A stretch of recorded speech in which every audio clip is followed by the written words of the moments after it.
On March 11th, 1888, over 400 people would freeze to death across the American Northeast, entire families trapped in tiny apartments with dwindling coal, 15,000 passengers stranded on frozen trains, some for days. Snow drifts so massive they swallowed three-story buildings whole. But inside those homes, in the flickering candlelight, families discovered something remarkable about what it takes to survive when the world outside wants to kill you.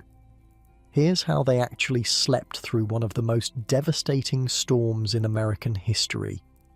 Hey, if these stories help you sleep, subscribe. Drop your city and time below. I always check. Someone from Germany, someone from Texas, all here at once. Never gets old. Okay, so tonight we're heading back to 1888. But first, get comfortable. I mean it. Fix those pillows. Pull up that blanket, because where we're going, you're gonna want to be cozy. Trust me on this one. Your eyes open to darkness.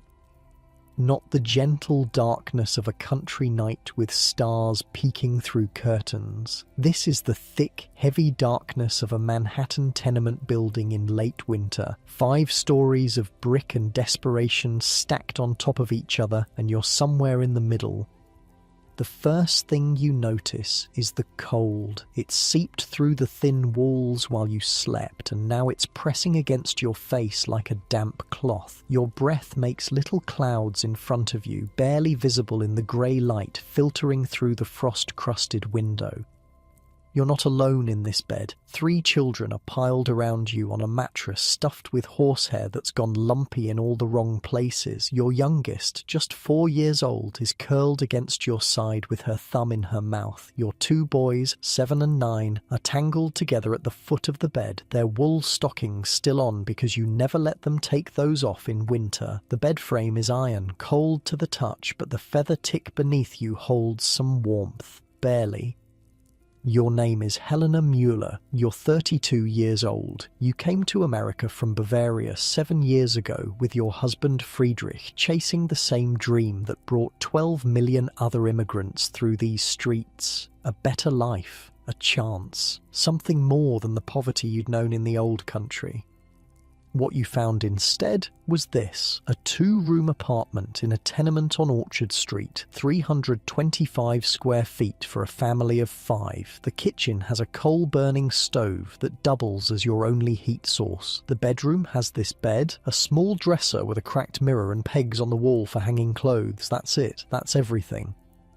But right now, on the morning of March 11th, 1888, you don't know what's coming. Nobody does. The Weather Bureau hasn't issued any warnings, the newspapers haven't printed any alerts. Meteorology in 1888 is basically just a guy looking at the sky and making his best guess, and his best guess today is wrong.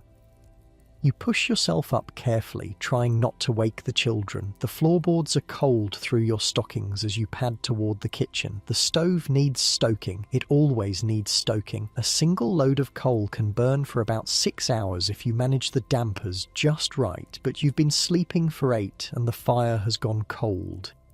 You kneel in front of the stove, open the door, and wince at the pile of ash inside. Coal dust coats everything in this apartment. Your hands, the walls, the food sometimes if you're not careful. It gets into your lungs and makes you cough in the night. But coal is life in a New York winter. Without it, you freeze. You reach for the coal scuttle. It's lighter than it should be. That's when you feel the first real tendril of worry curl through your chest. You're supposed to get more coal today. Friedrich was going to pick some up after work, but the scuttle is maybe a third full, and winters in New York are unpredictable. Still, the morning of March 11th is actually pleasant. You realise this as you get the fire started again and shuffle to the window to scrape away some of the frost. The street below is coming alive, merchants opening their shops, children heading to school, laughing, throwing snowballs from the dirty piles left over from last week's small storm, horse-drawn carriages clattering over cobblestones. It's mild for March, almost spring-like. The temperature feels like it might be in the 40s, which is practically balmy after the winter you've had. You allow yourself a small smile. Maybe today will be a good day. Behind you, The children are stirring. Little Greta calls for you in that sleepy voice that still makes your heart squeeze even after 4 years. The boys are already arguing about something. The apartment fills with the sounds of morning, and you move through your routine like you've done 1,000 times before. Oatmeal on the stove, water from the pump in the hallway, shared with 20 other families on your floor. The line isn't too long this morning. Mrs. O'Brien from down the hall nods at you and mentions that her husband saw some snow in the forecast, maybe tonight. Snow. You shrug. Snow happens in March. You're not worried about snow. Here's the thing about the Great Blizzard of 1888 that makes it so terrifying. It wasn't just the snow, it wasn't just the wind, it was the complete and utter lack of warning combined with the arrogance of a city that thought it had conquered nature. New York in 1888 is the commercial and financial capital of America. Over 1 million people live crammed into Manhattan alone. The city has elevated trains, which they call the lifeblood of transportation. Telegraph lines stretch overhead like spider webs, connecting Wall Street to Boston to Chicago. Gas lamps light the streets at night. It's modern. It's powerful. It's the future, and it is completely, catastrophically unprepared for what's about to happen. High above the Atlantic Ocean, 2 massive weather systems are colliding. A warm front full of moisture is slamming into an Arctic air mass that's been building for days over Canada. The collision is creating something meteorologists in the future will study for generations. A bomb cyclone, they'll call it. A perfect storm.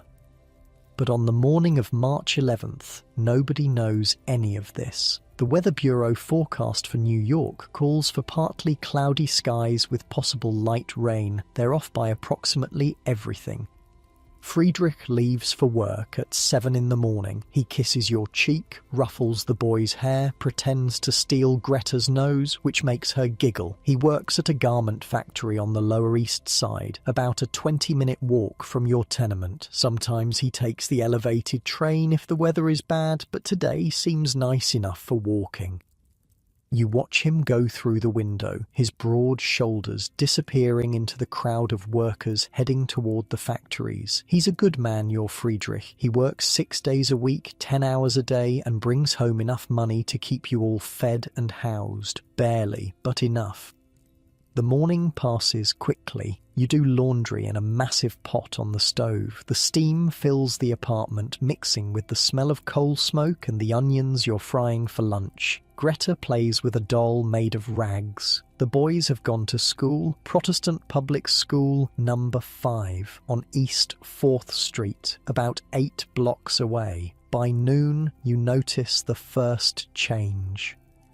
The light through the window has shifted. It's gotten darker, greyer, though it's only midday. You wipe your hands on your apron and press your face to the glass. The sky looks wrong. It's hard to explain, but there's a heaviness to it, a pressure. The clouds are thick and moving fast, rolling in from the west like an army advancing. You've lived through plenty of storms, but something about this feels different. At 2 in the afternoon, the rain starts. It comes down hard at first, soaking the streets, sending the merchants scrambling to cover their goods. People run for doorways and awnings. Within an hour, the temperature drops 10 degrees. The rain starts mixing with sleet. By 3:30, it's full snow, but not like any snow you've seen before.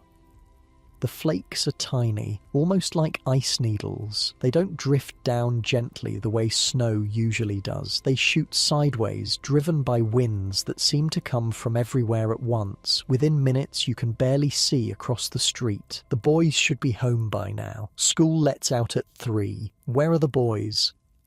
You go to the window again and again, pressing your face to the increasingly ice-covered glass. The streets are emptying fast. People are running, slipping, falling. The snow is already ankle-deep and accumulating faster than should be possible. Later, they'll calculate that it was falling at 4 inches per hour. At the time, all you know is that your children are out there somewhere. At 4:15, the door bangs open and your boys stumble in, covered head to toe in snow and ice. Their faces are red, their fingers stiff, and they're both crying. You've never seen them cry from weather before. They're tough kids, New York kids, but they're crying now. The teacher let them go at 3. They tell you between sobs the walk that usually takes 15 minutes took them over an hour. They couldn't see. They kept getting blown over. At one point, 9-year-old Wilhelm grabbed his brother's hand and they just stood there, lost, not knowing which way was home, until a man grabbed them both and pointed them down the right street. You strip off their wet clothes and wrap them in every blanket you can find. You put them by the stove, feed them hot soup, and try to stop your own hands from shaking. Friedrich is still out there. The storm is getting worse. The wind is howling now. A sound like nothing you've ever heard. It rattles the windows, shakes the walls. Snow is seeping through gaps in the window frame, piling up on the sill. You stuff rags into every crack you can find. By 6 o'clock, the sun has set, not that you could tell by looking outside. The world beyond your window is a wall of white. The gas street lamps, usually visible from your apartment, have disappeared. So has the building across the street. So has everything. Friedrich doesn't come home. The children are asking where Papa is. You tell them he's probably staying at the factory, which is safer than trying to walk home in this. You tell them he'll be fine. You tell them everything will be fine. You don't know if you believe it. The coal scuttle is getting lower. You've been feeding the stove all afternoon, trying to keep the apartment warm enough for the children to stop shivering. But you're already running through coal faster than planned, and Friedrich was supposed to bring more.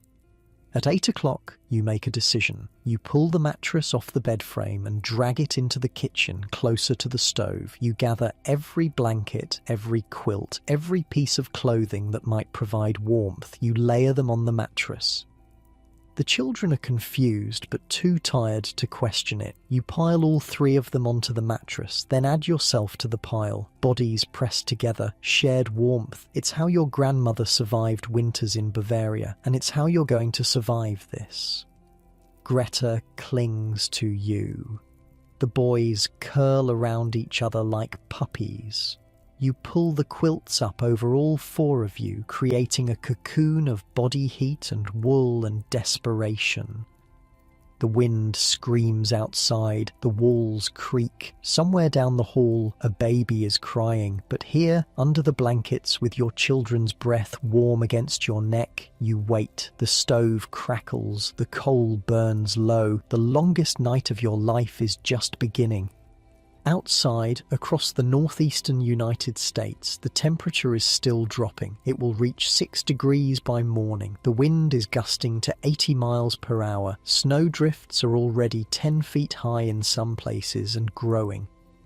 Over 400 people will die in this storm. Dozens of them will freeze within steps of their own homes, unable to find their doors in the blinding white. Others will die trapped in train cars, on boats, in the streets. A senator named Roscoe Conkling will make the fatal decision to walk from Wall Street to Madison Square and die weeks later from the exposure.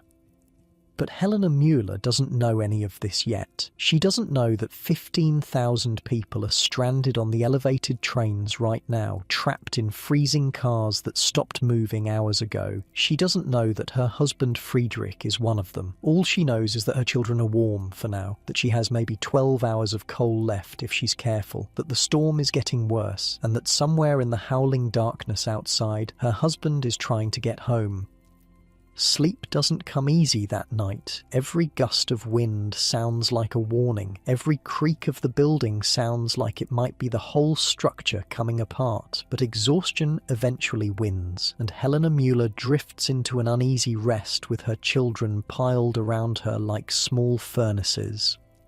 Not like your bed right now, though. Soft and safe and warm. Nothing trying to kill you. Just the comfortable weight of your blankets, the gentle darkness of your room, the knowledge that you'll wake up to a world that isn't trying to freeze you solid. The Mueller family doesn't have that luxury.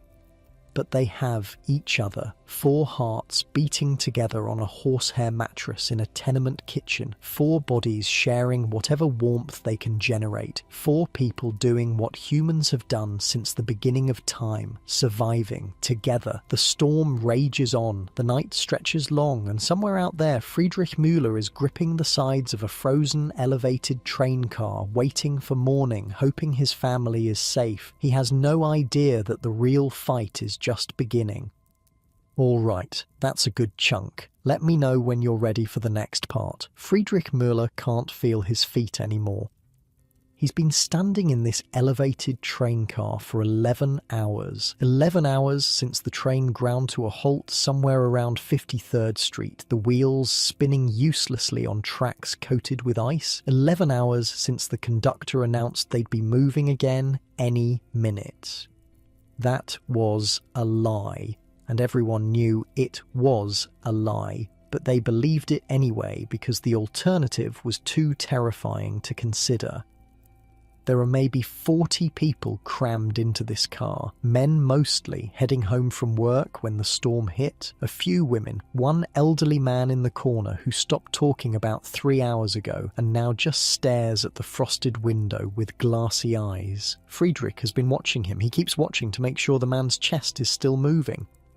The car has no heat. Whatever warmth existed when they first stopped has long since bled out through the thin wooden walls. Snow has piled against the windows until they're almost completely blocked. The only light comes from a single oil lamp that someone thought to bring, and it's burning low.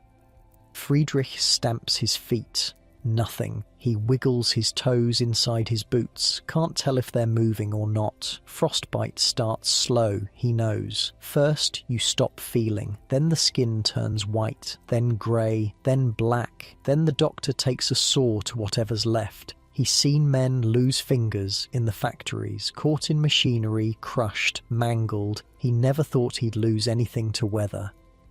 A man next to him, Irish by the sound of his accent, offers a flask. Friedrich takes it. Whiskey burns down his throat, spreads a moment of warmth through his chest. It's not real warmth, he knows. Alcohol actually makes you colder by pulling blood to your skin. But it feels good. And right now feeling good is in short supply. Wife at home? The Irishman asks. Friedrich nods. 3 children. The Irishman whistles low. Mine's got 4. Youngest is 2 months old. He takes the flask back, drinks deep. She'll be going out of her mind right now. Helena. Friedrich closes his eyes and pictures her face, the way she looked this morning when he left, tired but smiling. She's always tired. 3 children and a 2-room apartment and a husband who works 60 hours a week and still can't afford more than the basics. She deserves better. He promised her better back in Bavaria when he convinced her to leave everything she knew and cross an ocean for a dream. Some dream this turned out to be. The train car shudders. For one wild moment, Friedrich thinks they're moving, but no, it's just the wind slamming into them from the side, rocking the car on its frozen tracks. Someone screams. The elderly man in the corner doesn't react at all. "We gotta get off this thing," someone says. A young man, maybe 20, with the panicked eyes of someone who's never been truly cold before. "We gotta climb down." "Climb down to what?" another voice answers. "Can't see 10 feet in front of your face out there. Better than freezing to death up here." Is it though? The argument goes around and around. Friedrich stays quiet. He's thinking about the distance from here to Orchard Street. Maybe 2 miles. Maybe a little more. In normal weather, 40 minutes on foot. In this? He looks at the window, at the wall of white pressing against the glass, at the snow that's accumulated on the floor of the train car, blown in through gaps in the doors. No, he'd never make it. He'd be dead in a snowdrift before he got halfway. And then what happens to Helena? To Wilhelm, and Karl, and little Greta? He has to stay. He has to wait. Morning will come. The storm will break. They'll get home. That's what he tells himself. That's what everyone in this train car is telling themselves right now. It's the only thing keeping them from losing their minds completely. Around midnight, someone starts singing. An old hymn, something German that Friedrich's mother used to sing. He doesn't know who started it. Doesn't matter. One voice becomes 3, becomes 10, becomes the whole car, singing into the howling darkness outside. They don't sing well. Half of them don't even know the words, but they sing anyway because singing means they're still alive, still breathing, still human beings and not just frozen lumps of meat waiting to die. Friedrich sings too. He sings for Helena, for his children, for the morning that has to come eventually. It's the longest night of his life. Back on Orchard Street, Helena wakes to silence.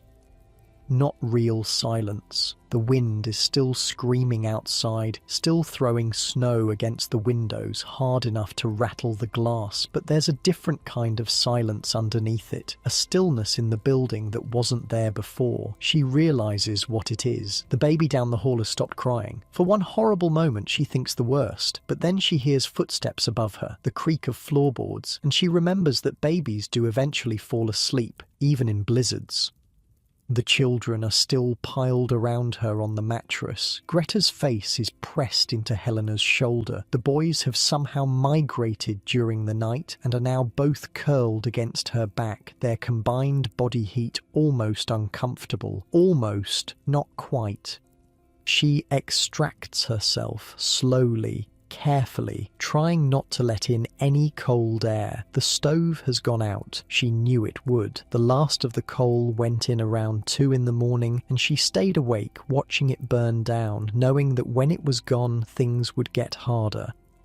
The apartment is cold. Not freezing, not yet. The walls and the neighbours above and below provide some insulation, but cold enough that her breath makes clouds, cold enough that she can see ice crystals forming on the inside of the window. She wraps a blanket around her shoulders and shuffles to the stove, opens the door. Ash, just ash. The coal scuttle is empty. She checked it 3 times during the night, hoping somehow more would appear. It didn't. What now?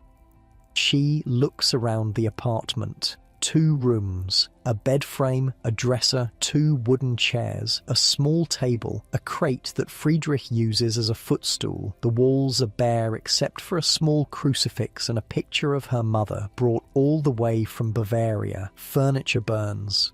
She knows this. People have been burning furniture to survive since the first winter. It's just wood, just things. Things can be replaced.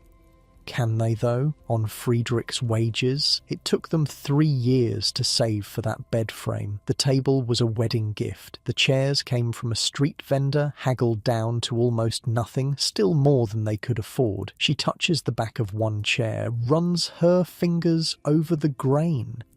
Thinks about how Wilhelm likes to sit in this one, swinging his legs while he does his sums.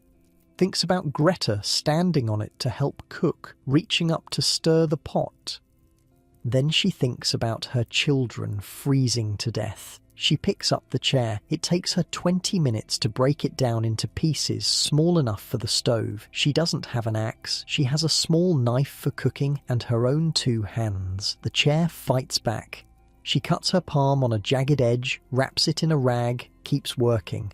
The children wake up to the sound of her destroying their furniture. "Mama?" Wilhelm's voice is confused, scared. "What are you doing?" "Making fire," she says. Doesn't stop, can't stop. If she stops, she'll start crying, and she can't do that in front of them. But that's our chair. Yes, Papa's going to be mad. Papa's going to be glad we're alive. Wilhelm goes quiet. He's 9, old enough to understand what she's not saying, old enough to look at the empty coal scuttle and the ice on the windows and put the pieces together. "Can I help?" he asks. She hands him the smaller pieces, shows him how to stack them in the stove. Carl and Greta watch from the mattress, blankets pulled up to their chins. The fire catches, the wood burns faster than coal, hotter but quicker. They'll need more. Helena looks at the second chair. By mid-morning, both chairs are gone. The table has lost 2 of its legs, the crate is nothing but ash, the apartment is warm enough to survive, but just barely, and she's already calculating how long the rest of the furniture will last. The bed frame is iron, won't burn. The dresser might give them a few hours. After that? She doesn't want to think about after that. Around noon, there's a knock at the door. Helena's heart leaps. Friedrich.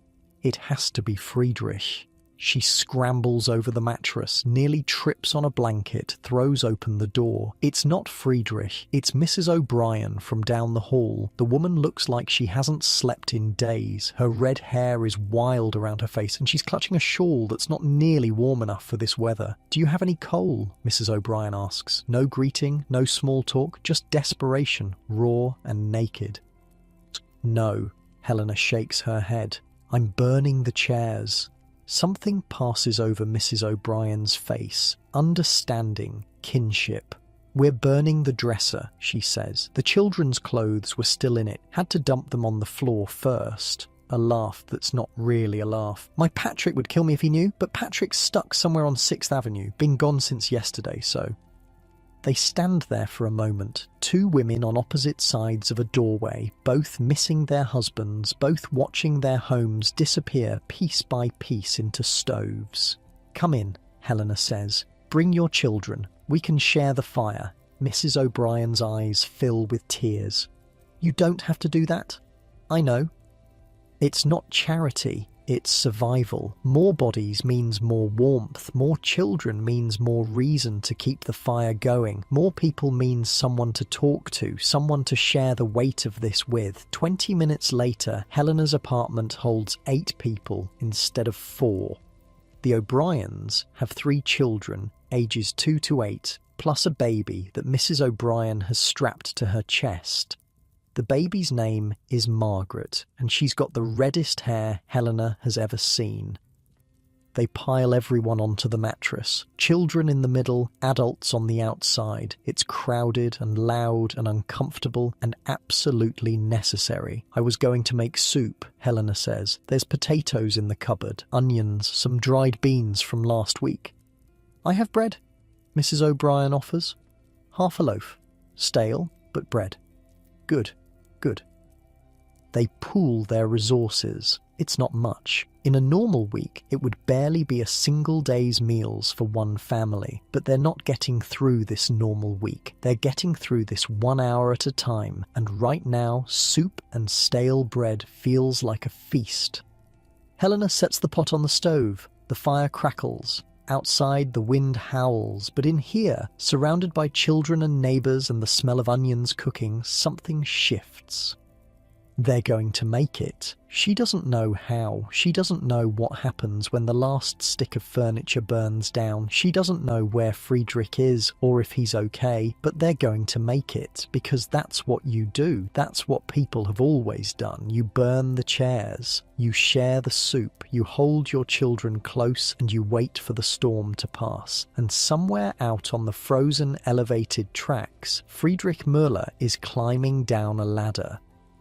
The young man from last night, the one who wanted to leave, finally convinced someone to try. Around dawn, when the wind died down just enough to see across the platform, 2 men pried open the doors and lowered themselves to the street using a rope made of belts and coat sleeves tied together. They made it. They actually made it. Word came back an hour later. There's a hotel 3 blocks south. They're taking people in. One by one, the passengers begin to leave. The elderly man in the corner refuses to move, says he'll wait for the trains to start running again. Friedrich argues with him, then gives up. Some people can't be saved from themselves. The descent is terrifying. The platform is 30 feet up. The makeshift rope only gets him halfway. He has to drop the rest, landing in a snowdrift that swallows him up to his chest. For a moment, buried in snow, Friedrich can't breathe, can't see, can't tell which way is up. Panic claws at his throat, then hands grab him. Other passengers already down, pulling him out. "This way," someone shouts. "Follow the rope." There's a rope strung along the street tied to lampposts leading south toward the hotel. Friedrich grabs it and holds on, one foot in front of the other. The snow is up to his waist in some places. The wind tears at his clothes. His feet are completely numb now, but he's moving. After 11 hours of standing still, he's finally moving. The hotel is chaos. Bodies everywhere, packed into every room, every hallway, every corner. Rich men in suits lying on the same floor as factory workers. Women in furs next to women in rags. The blizzard has erased all the lines that usually separate people. In here, everyone's the same. Cold and scared and grateful to be alive. Friedrich finds a spot on the floor of what used to be a dining room. Someone hands him a cup of coffee. It's bitter and barely warm, but it's the best thing he's ever tasted. He thinks about Helena, about the children, about Orchard Street, still miles away, still impossible to reach. Morning, he'll try in the morning. The storm has to break eventually. It has to. Outside, the snow keeps falling, 4 inches an hour. The drifts are 20 feet high now and growing. Somewhere in the city, a man named Roscoe Conkling is making the decision to walk from Wall Street to Madison Square. He'll make it, barely, but the cold will settle into his bones, into his blood, into his brain. 6 weeks from now, he'll be dead. The blizzard doesn't care who you are, senator or immigrant, rich or poor. It takes what it wants, and it's not done taking yet. All right, that's section 2. Let me know when you're ready for the next part. March 13th, 1888, the 3rd day. The storm has been raging for over 36 hours now, and it shows no signs of stopping. The snow has buried streets so completely that the city looks like a different planet. A white planet. A dead planet. The drifts reach second-story windows in some neighborhoods. In Herald Square, they're measuring them at 30 feet. 30 feet. Think about that for a second. Stack 3 cars on top of each other. That's how much snow is piled in the middle of Manhattan right now. And somewhere under all of it, the city is trying to survive. In the hotel where Friedrich Müller spent the night, things are getting tense. There are maybe 300 people crammed into a building designed for maybe 80 guests. The kitchens ran out of food around midnight. The coal supply is holding, barely, but the manager has started rationing it. 1 fire in the main lobby, that's it. Everyone else can freeze or crowd in. Friedrich woke up stiff and sore, his body aching from sleeping on a hard floor surrounded by strangers. His feet are swollen inside his boots. When he finally worked up the courage to look at them this morning, the skin was waxy and pale. Not black yet, not grey, but not good either. He needs to get home. The wind has died down some, not completely, but enough that he can see across the street now. The snow has stopped falling, at least for the moment. This might be his only chance. He pushes his way to the front door. A crowd of men has gathered there, all of them with the same idea: home, family, the desperate need to know. You're mad, someone says. It's still a mess out there. My wife, Friedrich answers. My children. The man goes quiet. Everyone goes quiet. They all have someone. They all have a reason. The door opens. Cold air rushes in, sharp as a knife. Friedrich steps out into a world he doesn't recognize.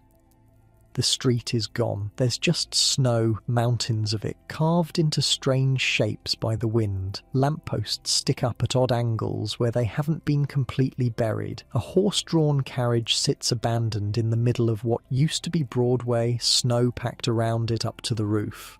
The horse is nowhere to be seen. Friedrich doesn't want to think about what happened to the horse. He starts walking. If you can call it walking, it's more like swimming, really. Swimming through snow that comes up to his waist, sometimes his chest. Every step is a battle. His feet scream at him with every movement, pins and needles that have graduated to full-on fire. Good. Fire means they're not dead yet. He makes it 2 blocks before he has to stop. His lungs are burning, his legs are shaking, the cold is seeping through his coat, through his clothes, through his skin. He can see his breath in thick clouds and ice is forming on his moustache. 2 miles to Orchard Street. At this rate, it'll take him hours, if he makes it at all. He keeps going. Back on Orchard Street, Helena and Mrs. O'Brien have developed a system. They take turns sleeping. One woman stays awake to tend the fire while the other rests with the children. Every 2 hours they switch. It's not much sleep, but it's better than nothing, and it keeps someone alert in case the fire goes out or something goes wrong. The children have adjusted faster than Helena expected. Kids are adaptable that way. Wilhelm and the O'Brien boy, Patrick Jr., have become fast friends over the past day. They've built a fort out of blankets in the corner and are currently engaged in some elaborate game involving imaginary pirates and treasure. Little Greta is teaching the O'Briens' 2-year-old how to play pat a cake. The baby, Margaret, sleeps most of the time, which Mrs. O'Brien says is normal for newborns. Helena isn't sure if that's true, or if the woman is just trying to convince herself. The dresser is gone now, burned piece by piece through the night. What's left of the table is propped against the wall, missing all 4 legs. The apartment looks ransacked, stripped of anything that might burn. Helena's mother's picture is still on the wall. She won't burn that. She'll die before she burns that. What's it like in Ireland? Wilhelm asks suddenly, poking his head out of the blanket fort. Mrs. O'Brien looks up from the sock she's been darning. Cold, she says. Green. Lots of rain. Is there snow? Sometimes. Not like this, though. Never like this. Why did you leave?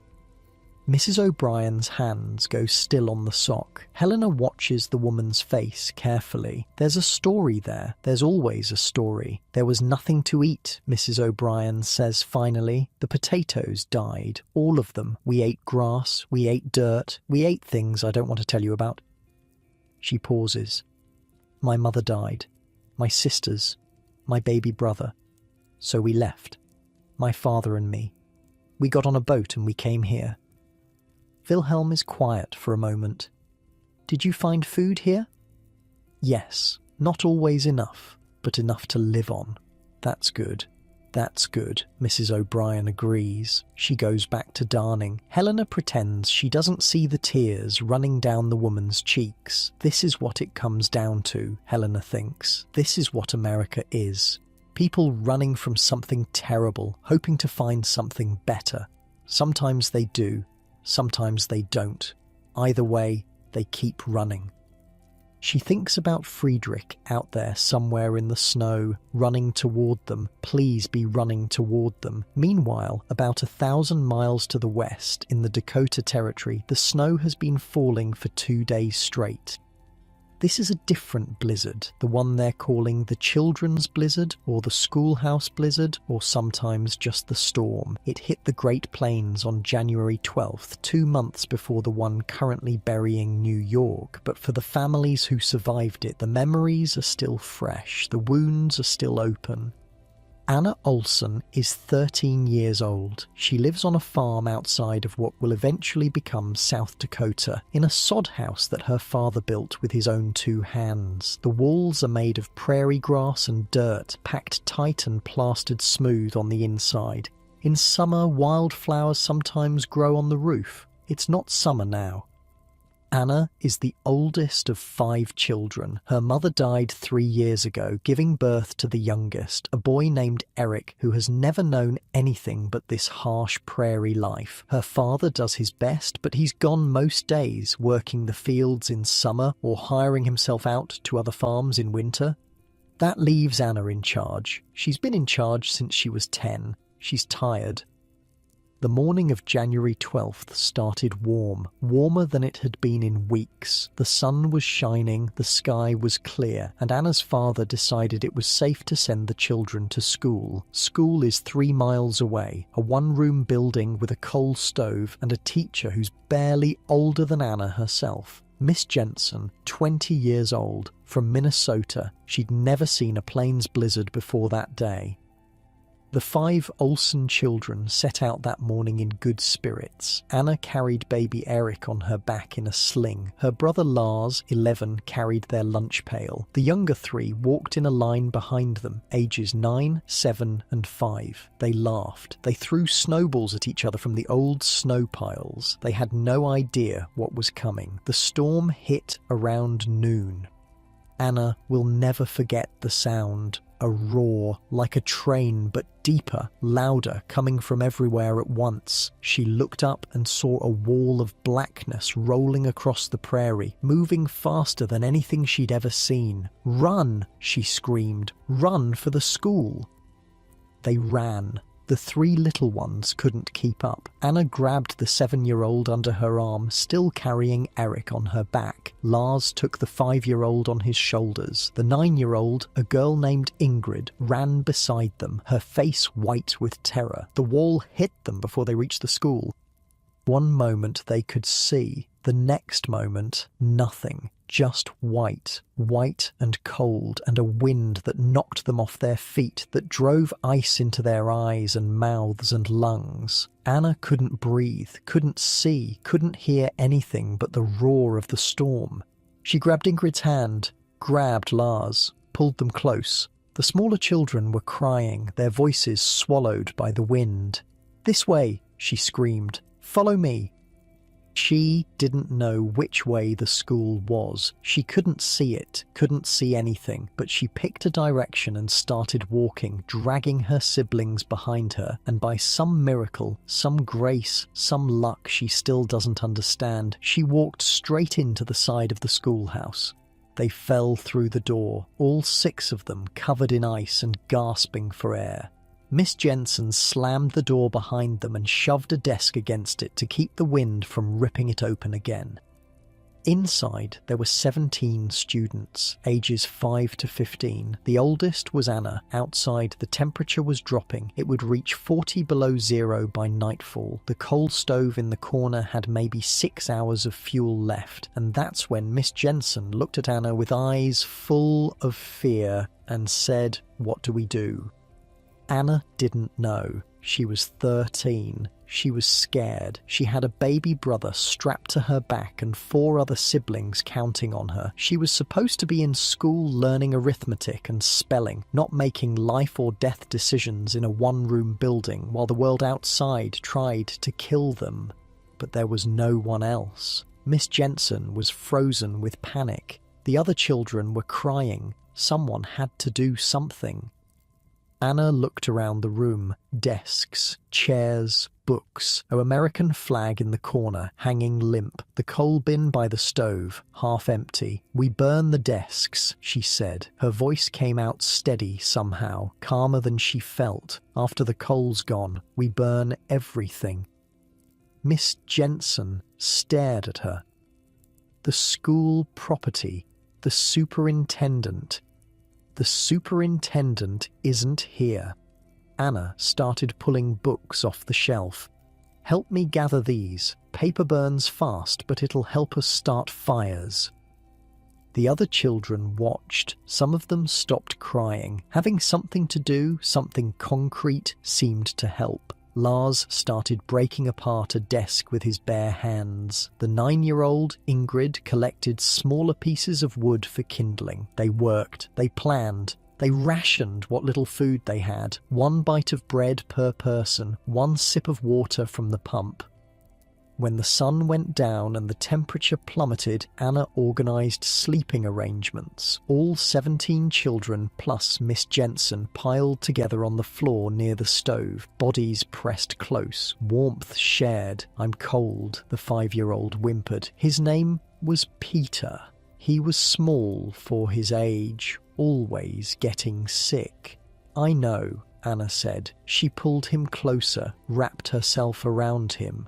"We're all cold, but we're together, and tomorrow the sun will come up and we'll be okay." She didn't know if that was true. None of them knew, but saying it out loud seemed to help, so she kept saying it over and over through the long frozen night. "Tomorrow the sun will come up and we'll be okay." The sun did come up. Anna saw it through the frost-covered windows, a pale disk struggling through the clouds. The storm was still raging, but the light was there. That meant something. They burned 3 desks that night, 2 more the next day. The books lasted longer than Anna expected. Miss Jensen cried when they threw her favourite poetry collection into the flames. "I'll buy you a new one," Anna said. "When this is over, with what money? I'll find some." The teacher laughed. It was a crazy laugh, the kind that comes when you've been scared too long and your brain can't handle it anymore. But she stopped crying. That was something. On the 3rd day, the storm finally broke. Anna opened the door and looked out at a world transformed. Snow everywhere, as far as she could see, drifts taller than the schoolhouse in some places. The prairie that she'd known her whole life was gone, replaced by something alien and white and impossibly still. But there was sunlight, real sunlight, and somewhere out there her father was coming to find them. She knew he was. She had to believe he was.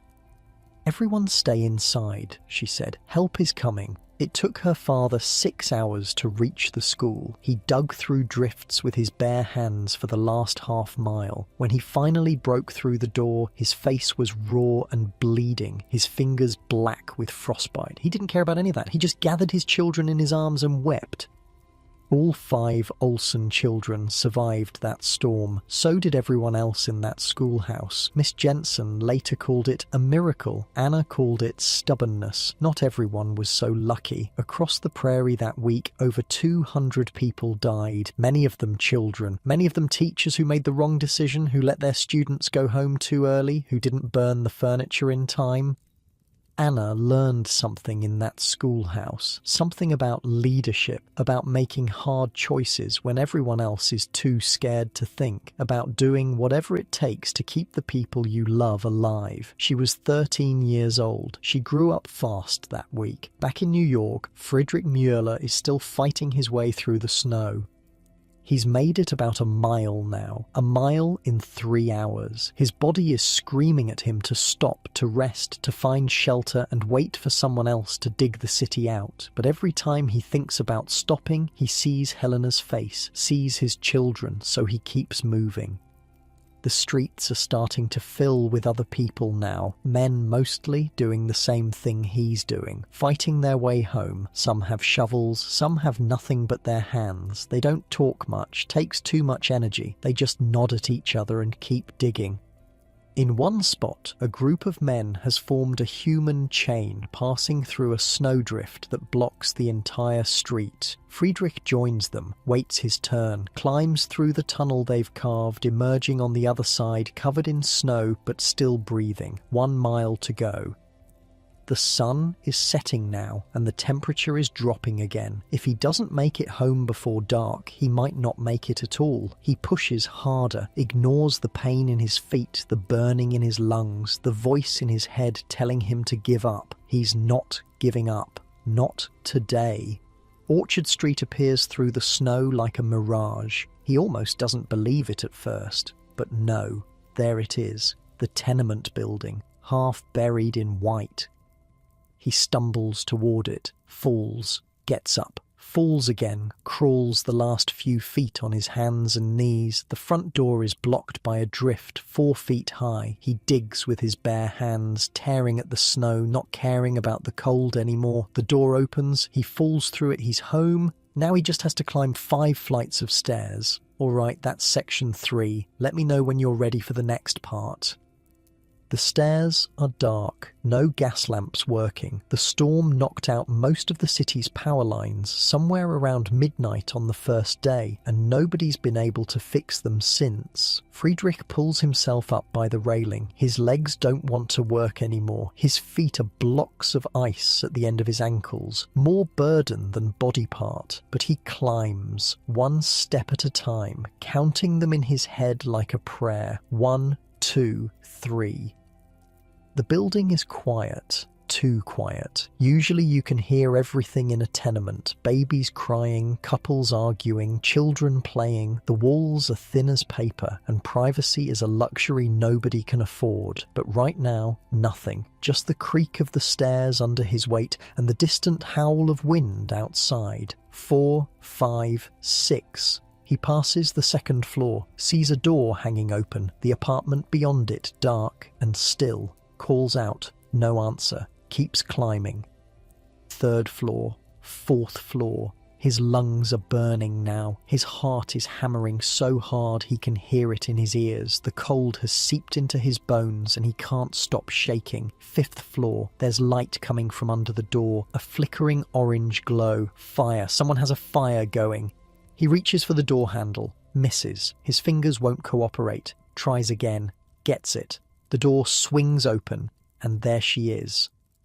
Helena is standing by the stove, stirring something in a pot. She looks up at the sound, and for a moment she just stares at him, like she's seeing a ghost, like she can't believe he's real. Then she screams. Not a scared scream, a joyful scream, a scream of relief so pure it doesn't even sound human. She drops the spoon and runs toward him, slamming into his chest hard enough to knock him backward. Friedrich, Friedrich, Friedrich.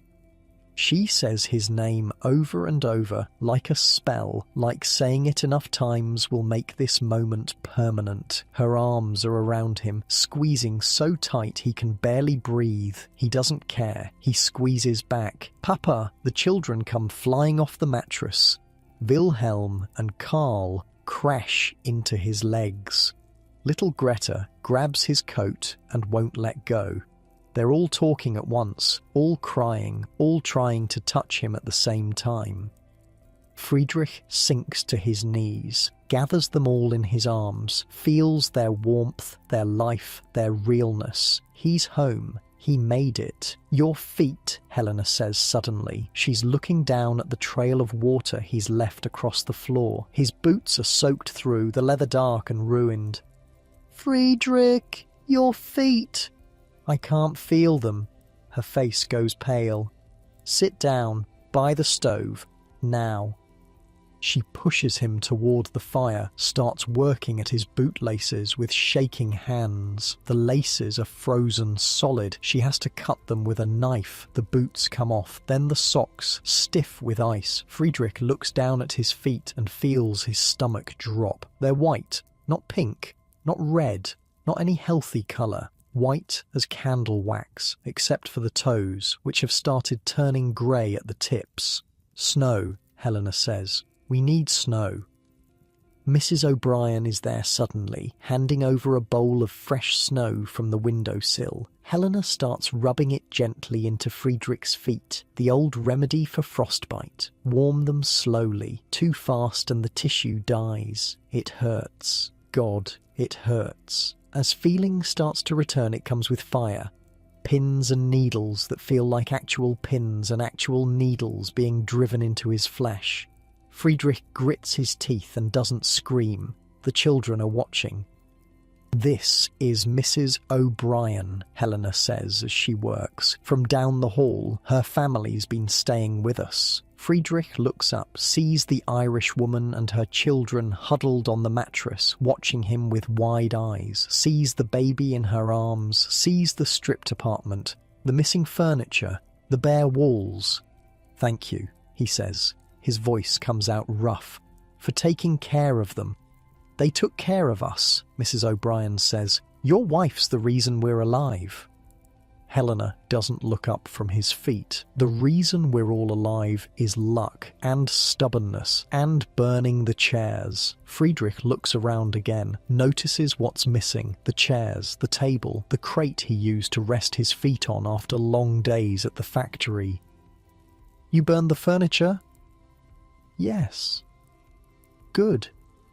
She looks up at him then, surprised, maybe expecting him to be angry. Good, he says again. Furniture we can replace. You and the children, I can't replace.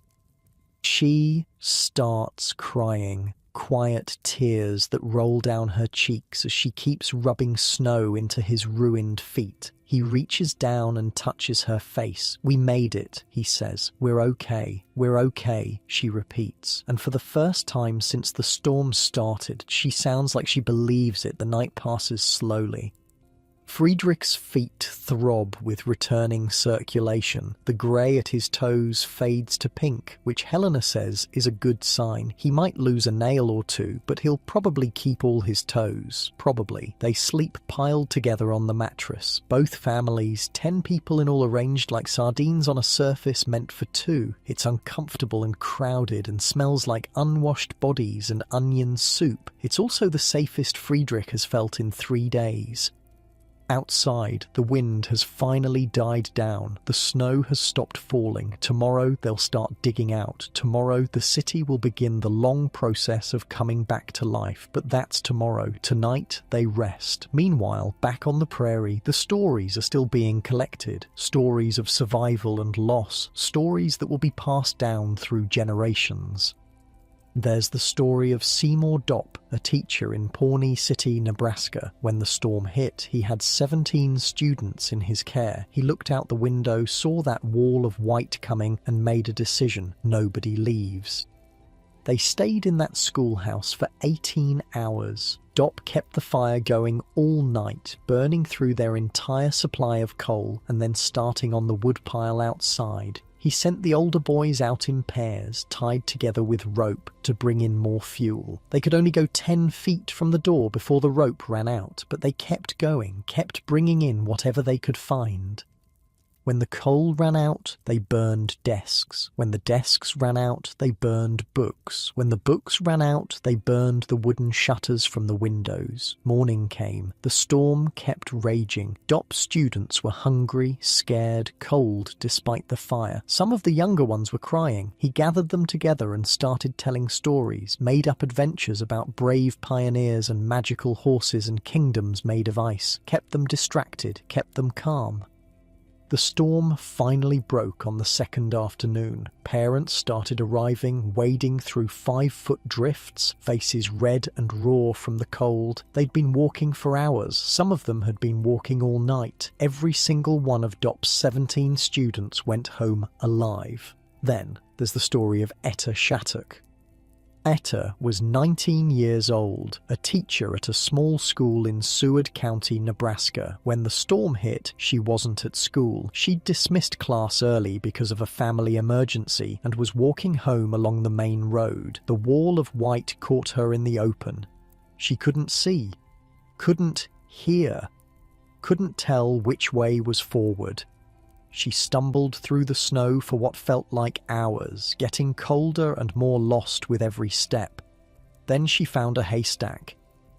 Not much of a shelter, just a pile of dried grass that farmers used for feeding livestock. But it was something. She burrowed into it, pulling hay around her body, creating a pocket of warmth in the frozen chaos. She stayed in that haystack for 3 days. 3 days, 72 hours... buried in hay while the storm raged around her, while temperatures dropped to 40 below, while people died in the streets just miles away. She ate snow for water. She didn't eat anything else. She slept when she could and stayed awake when she couldn't, talking to herself to keep from going crazy. On the 3rd day, a farmer named Daniel Murphy was out checking his property. He saw something strange in the haystack. A hand, poking out of the hay, waving weakly. He pulled Etta out. She was alive, barely. Her feet and legs were badly frostbitten. The doctors tried to save them, but in the end, both feet had to go. Etta Shattuck lived to be an old woman. She never walked again, but she never stopped teaching either. She spent the rest of her life in a wheelchair in front of a classroom, telling her students about the storm that took her legs but not her spirit. Some people break in moments like that. Some people become something stronger. And then there's the story that nobody likes to tell, the one about Lois Royce. Lois was a teacher too, young, dedicated, new to the prairie. When the storm hit, she had 3 students left in her schoolhouse. The others had gone home early. She should have kept them all. The building was small, poorly insulated. By 3 in the afternoon, they'd run out of coal. Lois looked at her 3 students, ages 6, 9, and 9, looked at the storm outside, made a calculation. Her boarding house was 82 yards away. She could see it sometimes when the wind shifted. 82 yards, that's less than a football field. She could make it. They could all make it. She bundled the children up, took the smallest one in her arms, told the other two to hold hands and follow her. They left the schoolhouse. The storm swallowed them instantly. Lois couldn't see the boarding house. Couldn't see anything. She picked a direction and walked, dragging the children behind her. They walked and walked and walked, getting colder, getting weaker, getting more lost with every step. They never found the boarding house. When the storm broke 2 days later, searchers found all 4 of them in a snowdrift, less than 50 yards from the school. They'd walked in a circle. The children were dead, frozen in the positions they'd fallen. Lois was barely alive. She lost both feet to frostbite, lost them the same way Etta Shattuck did. But unlike Etta, Lois never recovered. Not really. She spent the rest of her life haunted by those 3 children, by the decision she'd made, by the 82 yards that might as well have been 82 miles. Not every story from that storm has a happy ending. Not every hero survives. Sometimes you make the right call and live. Sometimes you make the wrong call and die. Sometimes there is no right call, just impossible choices and terrible luck. The prairie taught people that. It taught them hard. Back in New York, dawn is breaking over a city buried in white. Friedrich wakes to the sound of shovels. Lots of shovels. He limps to the window, favouring his damaged feet, and looks out at a scene he'll never forget. People are digging, hundreds of them, thousands, maybe. Every able-bodied person in the city seems to be out there attacking the snow with whatever they have. Shovels, boards, their bare hands, they're forming lines, passing snow from hand to hand, trying to clear paths through the drifts. It's chaos. It's beautiful. "We should help," Helena says from behind him. Friedrich turns, looks at her face, tired but determined, looks at the children still sleeping on the mattress, looks at Mrs. O'Brien already pulling on her coat. "Your husband," Friedrich says. "Patrick, he's still out there somewhere." Mrs. O'Brien nods. Her jaw is set tight. "I know, I'm going to find him." They go together. Friedrich, Helena, Mrs. O'Brien. They leave the children with the oldest O'Brien boy, 8 years old, and suddenly very serious. They join the crowds in the street, the mass of humanity trying to dig their city back from the snow. The work is hard, brutal even. Friedrich's feet scream at him with every step. Helena's hands crack and bleed in the cold. Mrs. O'Brien pushes herself until she's gasping, then pushes herself some more. But they're not alone. Nobody is alone today. The blizzard erased all the usual lines, rich and poor, native and immigrant, Irish and German and Italian and everyone else. They're all just people now, people with shovels. Around noon, Mrs. O'Brien finds her husband. Patrick O'Brien is stumbling down what used to be 6th Avenue, supported by 2 strangers who found him collapsed in a doorway 3 blocks away. He's alive. Frostbitten, exhausted, half delirious with cold and hunger, but alive. Mrs. O'Brien runs to him, throws her arms around him, cries into his chest while he strokes her hair and murmurs words that Friedrich can't hear. Another family reunited, another small victory against the storm. Friedrich looks at Helena. She's watching the O'Briens with tears in her eyes. "We made it," she says softly. "We made it," he agrees.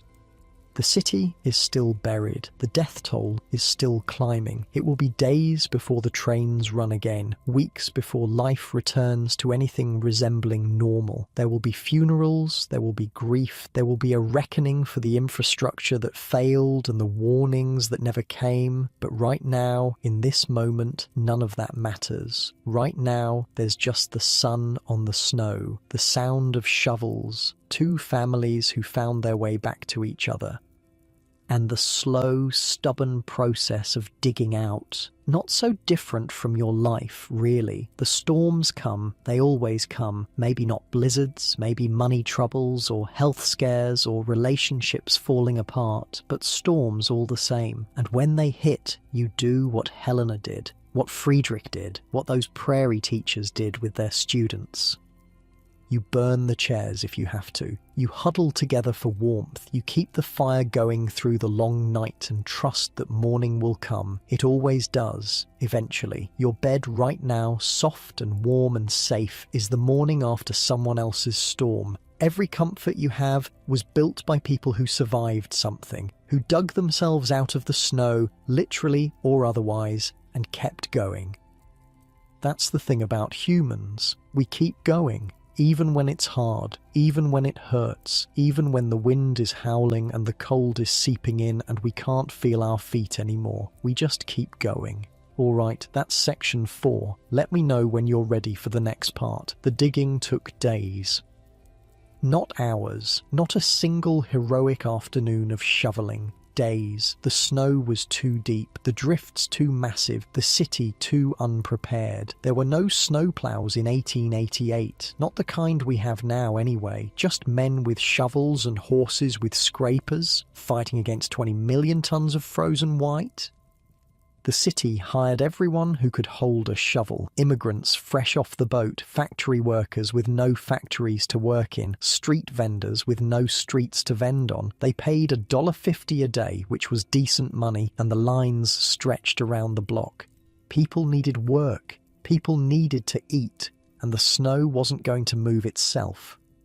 Friedrich went back out on the second day. His feet were still swollen, still painful, but he could walk if he was careful. Helena didn't want him to go. She stood in the doorway with her arms crossed and her jaw set, looking at him with that expression she got when she was about to put her foot down. "The children need food," Friedrich said. "The coal man can't get through until the streets are clear. $1.50 a day buys us another week." She didn't argue after that. She just handed him his coat and told him to come home before dark. He joined a crew clearing Broadway, worked shoulder to shoulder with men he'd never met and would probably never see again. They didn't talk much, too tired to talk, just the rhythm of the shovel, the grunt of exertion, the slow satisfaction of watching the street reappear inch by inch. By the end of the first day, they'd cleared maybe 100 feet. 100 feet in 10 hours. At that rate, it would take months to dig out the whole city, but they kept going. What else was there to do? The hotels became something strange during those days. Makeshift shelters, impromptu communities, places where the normal rules didn't apply.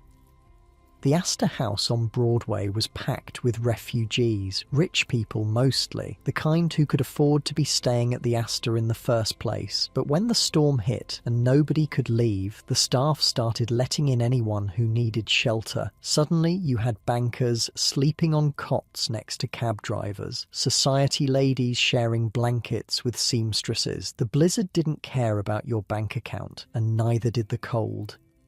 They ran out of food on the second day. The kitchens had enough supplies for maybe 100 guests, not the 300 who ended up crammed inside. The manager sent runners out to nearby shops, but most of the shops were buried. In the end, they stretched what they had.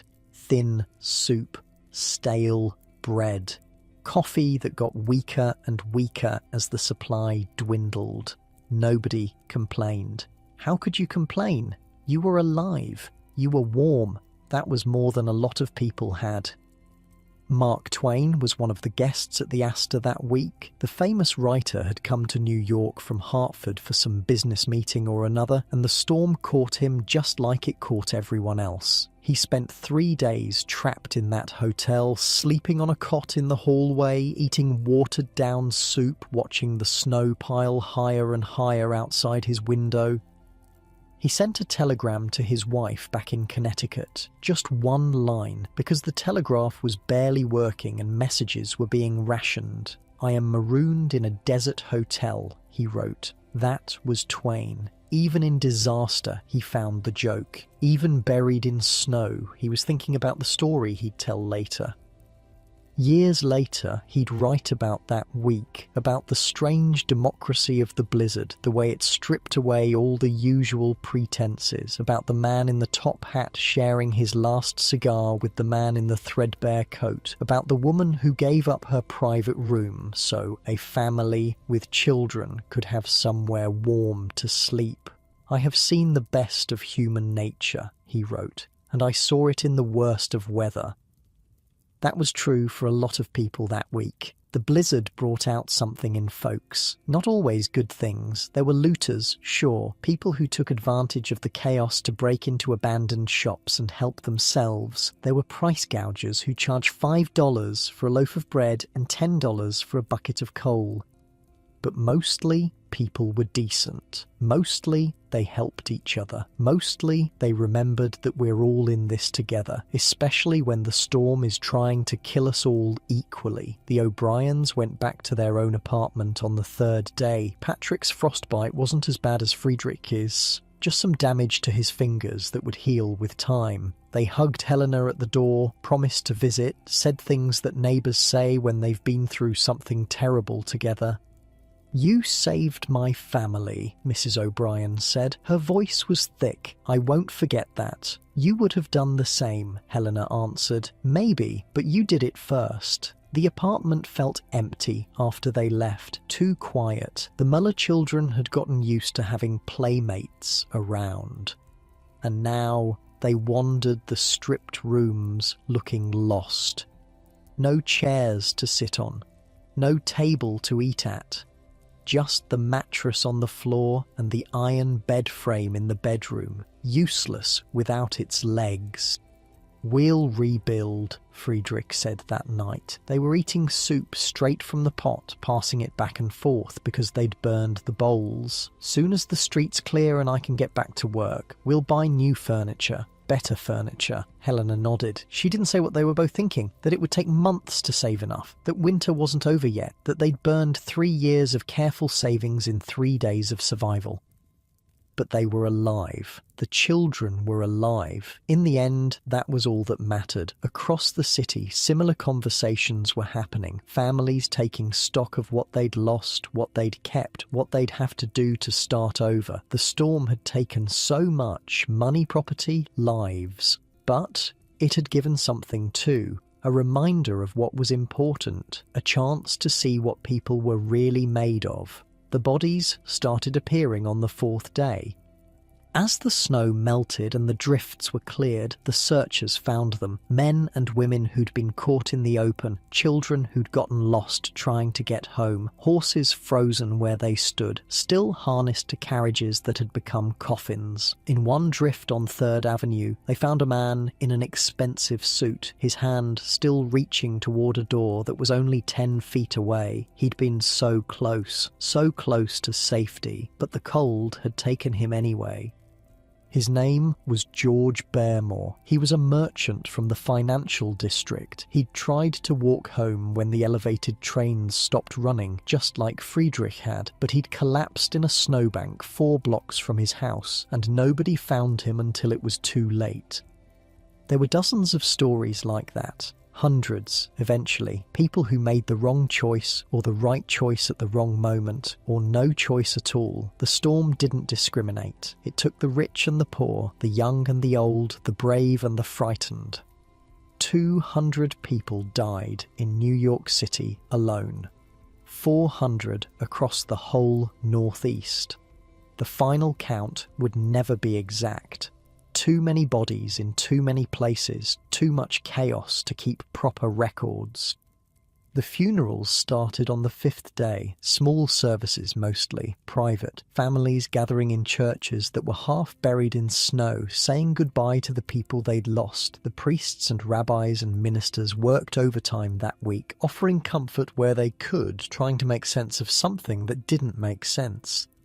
Helena went to one funeral, a woman from her building, old Mrs. Kowalski on the second floor. She'd lived alone since her husband died, and when the storm hit, she didn't have anyone to check on her. They found her in her apartment on the third day, frozen in a chair by the window, wrapped in every blanket she owned. It wasn't enough. The blankets, the window, the thin walls of the tenement, none of it was enough.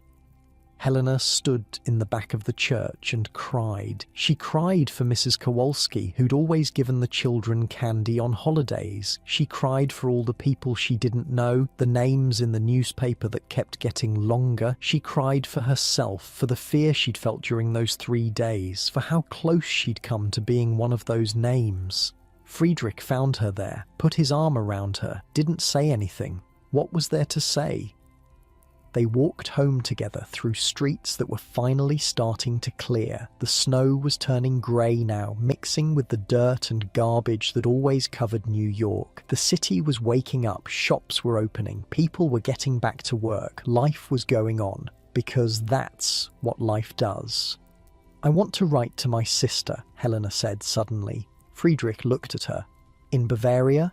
"Yes, I want to tell her what happened. I want her to know we're okay." He nodded. Paper and ink would cost money they didn't have, and postage to Europe wasn't cheap, but some things were worth the expense. "Tell her about the chairs," he said. "Tell her how you saved the children." Helena shook her head. "I'll tell her we survived. That's enough." But it wasn't, really. It would never be enough to capture what those 3 days had been like. The fear and the cold and the desperate burning of furniture. The way strangers became family when the storm was howling outside. The moment Friedrich walked through the door. Alive. And she'd felt something break loose in her chest that she hadn't even known was clenched tight. Some things you can't put in a letter. Some things you just have to carry. They climbed the stairs to their apartment. The children were waiting, hungry and restless and alive. Helena started cooking dinner. Friedrich sat on the mattress and watched her, his damaged feet propped up on a pillow. Outside, the sun was setting over a city that was slowly remembering how to function. The trains would run again tomorrow, they said. The telegraph lines were almost fixed. Wall Street was planning to reopen by the end of the week. Normal life was coming back, and the Müller family would be there to meet it, together.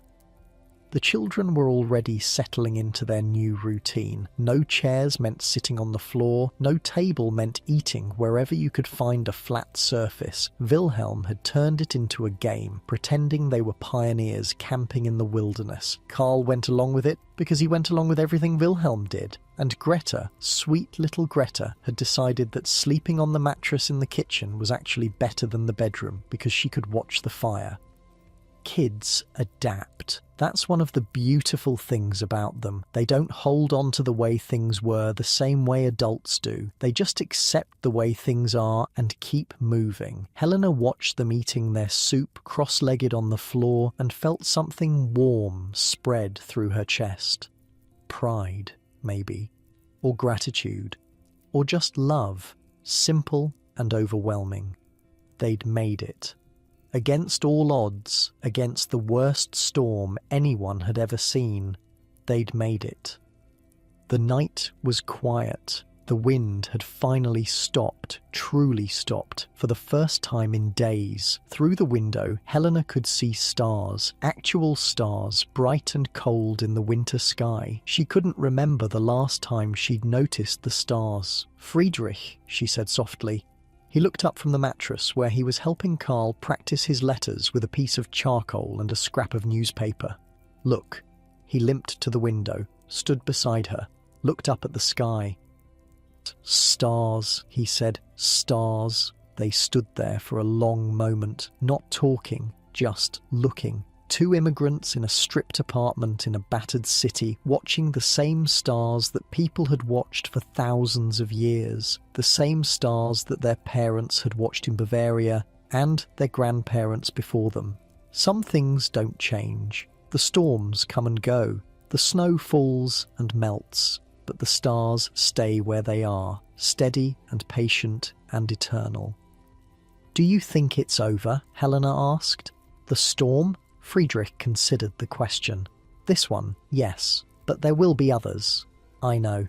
We'll survive those too." She leaned against him, felt his arm go around her shoulders, felt the warmth of him, solid and real and alive. "Yes," she said, "we will." Behind them, the children had finished their soup and were arguing about something. Wilhelm wanted to play pirates again. Karl wanted to draw pictures. Greta wanted everyone to be quiet so she could watch the fire. Normal family things, the kind of things that happen every day, in every home, all over the world. Helena smiled, turned away from the window, went to settle the argument, to get the children ready for bed, to do all the ordinary tasks that make up an ordinary life.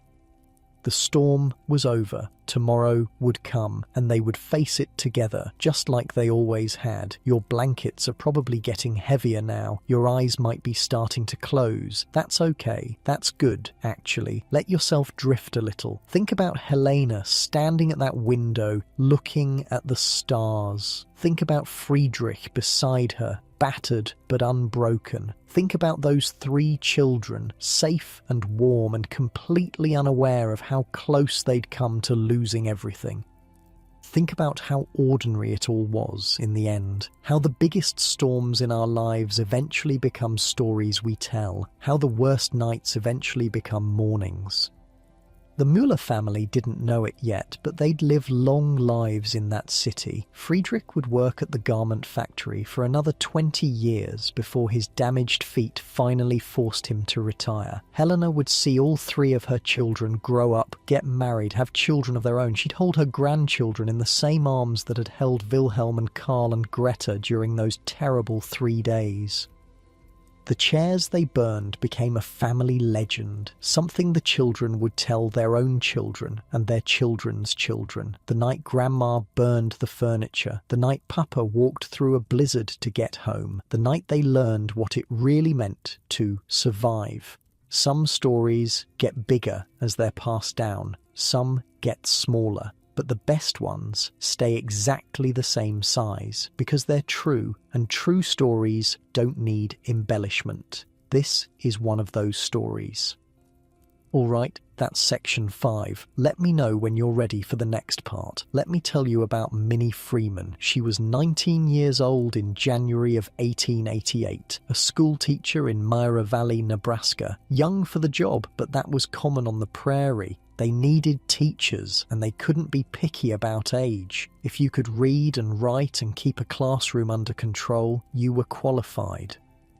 Minnie's school was a sod building, walls made of prairie grass and dirt packed tight, a single room with a coal stove in the corner, and desks for 13 children. She walked there every morning from a farmhouse about a mile away where she boarded with a local family. On the morning of January 12th, she made that walk in pleasant weather. The sun was shining, the air was almost warm. The children arrived in good spirits, ready to learn their letters and numbers. By noon, everything changed. The storm came fast, faster than anything Minnie had ever seen. 1 minute, clear skies. The next, a wall of black and white roaring across the prairie like a living thing. The wind hit the schoolhouse like a fist. The door flew off its hinges. Snow poured in, driven horizontal by gusts that seemed to come from everywhere at once. Minnie grabbed the door, tried to force it back into place. The wind ripped it from her hands and sent it spinning into the white. Gone. Just gone. The children were screaming. Some were crying. The youngest, a girl of 5, had crawled under a desk and wouldn't come out. Minnie looked at them, looked at the storm, and felt a cold clarity settle over her. They couldn't stay here. The schoolhouse was too flimsy. Already the roof was groaning, shaking, threatening to tear away. If they stayed, they'd freeze, or the building would collapse on top of them, or both. The farmhouse was a mile away. In normal weather, a 20-minute walk? In this? She didn't know, but she knew staying wasn't an option. "Everyone get your coats," she said. Her voice came out steady, calmer than she felt. "We're leaving." "We can't go out there," one of the older boys protested. He was 12, almost as tall as Minnie, and scared out of his mind. "We can't see anything." "I know the way," Minnie said. "I walk it every day. I can find it blind." She hoped that was true. She had to believe it was true. The children bundled up, coats, scarves, mittens, not nearly enough for what waited outside, but it would have to do. Minnie gathered them by the door, counted heads. 13, all present. "Hold hands," she said. "Don't let go. No matter what happens, don't let go of the person next to you." She took the hand of the child closest to her, felt small fingers wrap around hers, squeezing tight. Ready? Nobody was ready, but they nodded anyway. Minnie stepped out into the storm. The cold hit her like a physical blow. She couldn't breathe for a moment, couldn't think. The snow was everywhere, in her eyes, her mouth, her lungs. The wind screamed so loud she couldn't hear the children behind her, but she could feel them, feel the chain of hands stretching back, feel the weight of 13 lives connected to her through nothing but grip and trust. She picked a direction, the direction she thought was right, and she started walking. 1 step, 2, 3. The snow was up to her knees already. Every step was a fight. She couldn't see more than a few feet in front of her face, and even that was just swirling white. No landmarks, no reference points, just snow and wind and cold. She kept walking. Behind her, the children stumbled and fell and got back up. She felt the chain tug and jerk as they struggled through the drifts. Heard crying, barely audible over the wind, kept walking. 10 minutes passed. 20. She had no idea how far they'd gone or how far they had left to go. The farmhouse could be right in front of her. It could be miles away. She could have been walking in circles this whole time. Don't think about that. Just keep walking. Her feet were numb. Her hands were numb. Her face felt like it was being sandblasted by tiny shards of ice. Every breath hurt. Keep walking. And then, out of the white, a shape, dark and solid and real. The farmhouse. Minnie almost collapsed with relief. She pulled the children forward, found the door, wrenched it open. They tumbled inside, all 13 of them, gasping and crying and alive. The farm family wrapped them in blankets, fed them hot soup, counted heads again and again, unable to believe everyone had made it. Minnie sat by the fire and shook. Not from cold, from the release of tension that had been holding her together for the past hour, from the sudden understanding of what she'd done and what could have happened if she'd been wrong. She'd gambled 13 lives on her sense of direction, and she'd won. And the next day, when the storm finally broke, people started calling her a hero. Newspapers picked up the story. Songwriters wrote ballads about her. She received marriage proposals from men she'd never met, dozens of them, all wanting to marry Nebraska's fearless maid. Minnie didn't feel like a hero. She felt like a scared 19-year-old who'd done what needed to be done because there was no one else to do it.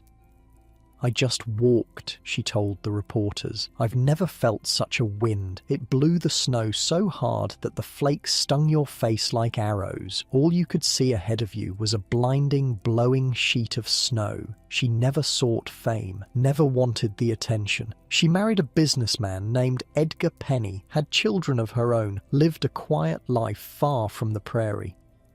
But she never forgot that walk through the storm, never forgot the feel of those small hands in hers, the weight of those 13 lives depending on her next step. Some moments define us, not because we choose them, but because they choose us. Minnie Freeman didn't wake up that morning planning to become a legend. She woke up planning to teach arithmetic and spelling to a bunch of farm kids. The storm had other plans. Back in New York, the city was slowly healing. The snow piles that had seemed permanent were shrinking day by day. Men with shovels gave way to men with carts, hauling the dirty grey slush to the rivers where it could melt into the water. The streets reappeared. The trains started running again. Life found its rhythm. Friedrich went back to work at the garment factory. His feet still ached and he walked with a slight limp that would never fully go away. But he could work. He could provide. That was what mattered. Helena started rebuilding the apartment. A chair here, a stool there, second-hand furniture from street vendors haggled down to prices they could almost afford. By spring, the place looked almost normal again. Different, but normal. The children stopped talking about the storm after a few weeks. Children do that. They process things faster than adults, file the scary parts away somewhere deep, and move on. Wilhelm went back to school. Karl went back to being Karl. Greta went back to watching fires. But Helena noticed changes. Small things. Wilhelm was more protective of his siblings now, always counting heads, always making sure everyone was accounted for. Karl had started hoarding food, tucking bits of bread into his pockets, just in case. And Greta, who used to sleep through anything, now woke at the slightest sound. The storm had left marks on all of them, invisible marks, but marks nonetheless. The city was changing too, not just healing, but changing.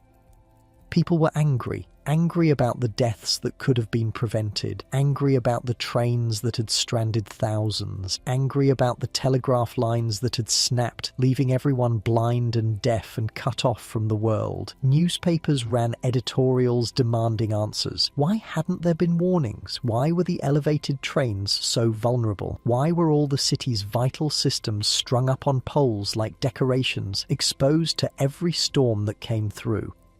Someone needed to fix this. Someone needed to make sure it never happened again. The answers would take years to implement, but they started that spring. In offices and city halls and engineering firms across the Northeast, men with drafting tables and slide rules, figuring out how to bury the telegraph lines underground, how to build a train system that couldn't be stopped by weather, how to create a warning network that would actually warn people.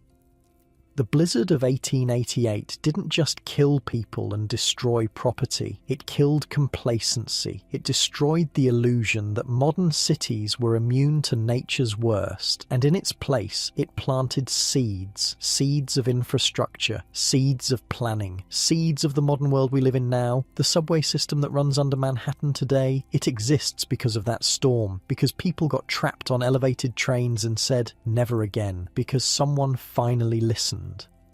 The underground wires that power your phone, your internet, your electricity, they exist because of that storm, because the above-ground ones came down and people realized there had to be a better way. Even weather forecasting changed. The Weather Bureau started taking its job more seriously after the blizzard, investing in better equipment, better training, better communication. The forecast that failed to predict the storm became a cautionary tale, a reminder of what happens when you get it wrong. All of that started in the weeks and months after March 1888, in the grief and the anger and the determination to do better. Progress doesn't come from comfort, it comes from disaster, from looking at the wreckage and saying this can't happen again. The Muller family didn't know any of this. They were too busy surviving, too busy rebuilding, too busy living their ordinary lives, but they were part of it anyway, part of the story that would eventually lead to a safer, more resilient city. That's how history works. The big changes happen in boardrooms and legislatures, but they start in tenement kitchens, in the decisions of ordinary people doing extraordinary things, in the stubborn refusal to give up, even when giving up would be so much easier. Helena burned her chairs, Minnie walked through the storm, Friedrich climbed down from a frozen train and walked 2 miles through waist-deep snow to get home. None of them were trying to change the world, they were just trying to survive. But survival, it turns out, is how the world gets changed. Spring came slowly that year. The snow lingered in shaded corners and north-facing alleys long past when it should have melted. People joked that the blizzard was still hanging around, refusing to admit defeat. But gradually, stubbornly, the warmth returned. Buds appeared on the few trees that dotted the Lower East Side. Children started playing outside again. The smell of horse manure and street vendors and life returned to the air. Helena planted flowers in a window box, geraniums, red and bright and completely impractical. They wouldn't survive the next winter. They wouldn't feed anyone. They served no purpose except to be beautiful. Friedrich asked her about them one evening, curious. "Because I wanted something alive," she said. "Something that wasn't about surviving. Something that was just nice." He understood. After weeks of rationing and calculating and making do, after burning every stick of wood in the apartment just to stay warm, the idea of something purely decorative felt almost revolutionary, a small rebellion against the memory of scarcity. The children loved the flowers. They checked on them every morning, measuring how much they'd grown, arguing about whose turn it was to water them. Such a small thing, such a normal thing. That's what recovery looks like in the end. Not grand gestures or dramatic moments, just ordinary people doing ordinary things one day at a time until ordinary feels normal again. The Mullers never forgot the storm. How could they? But they learned to live with it, to carry it as part of their story rather than the whole story, to look back on those 3 days and say, yes, that happened, and we survived it, and here we are. Your eyelids are getting heavy now, aren't they? That's okay, that's the point. Let the story settle into you like snow settling on a quiet street. Let the images blur a little at the edges. Helena at her window, Friedrich limping home through the drifts.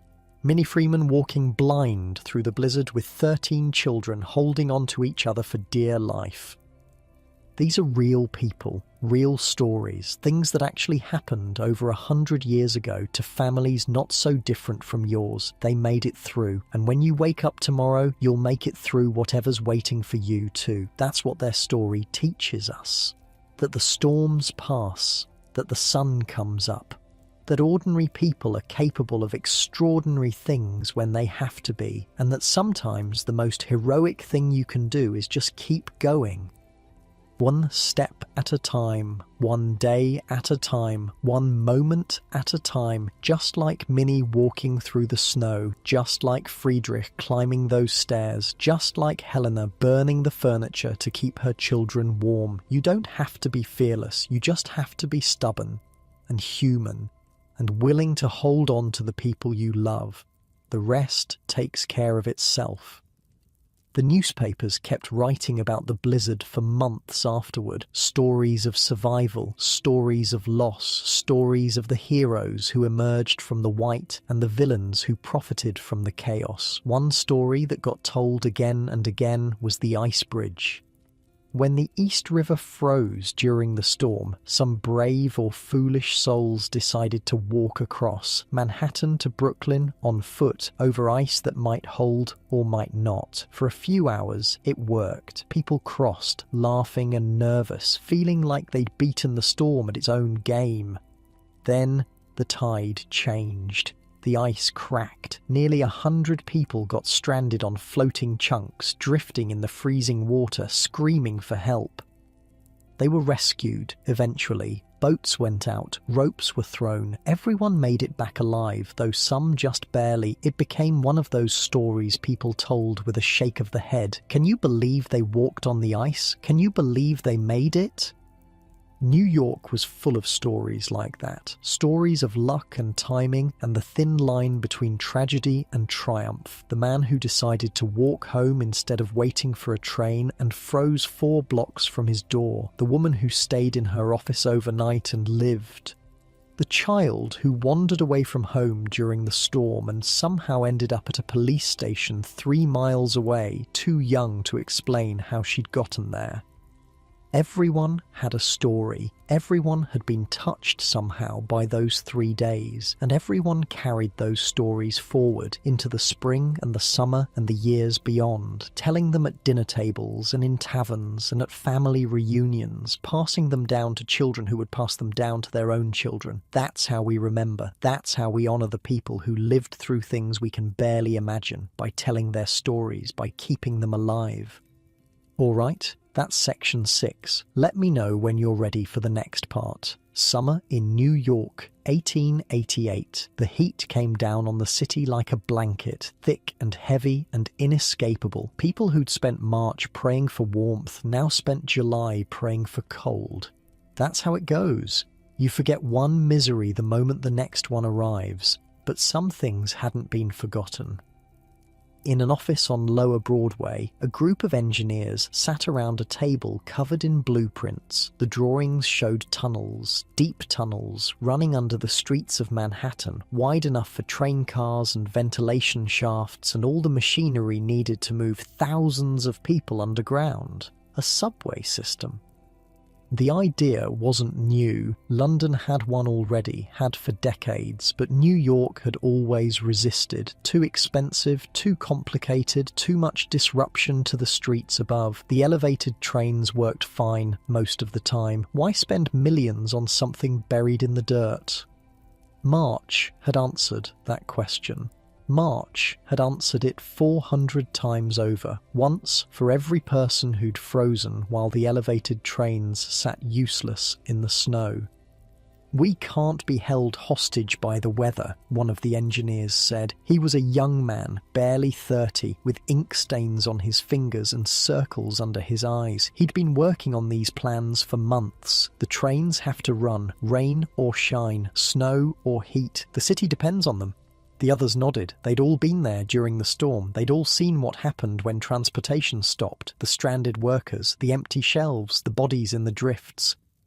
Never again. That was the phrase on everyone's lips. Never again. The subway wouldn't be finished for years, decades actually. The first line wouldn't open until 1904, 16 years after the blizzard that inspired it. But it started here, in this room, with these men and their blueprints and their stubborn refusal to accept the way things had always been done.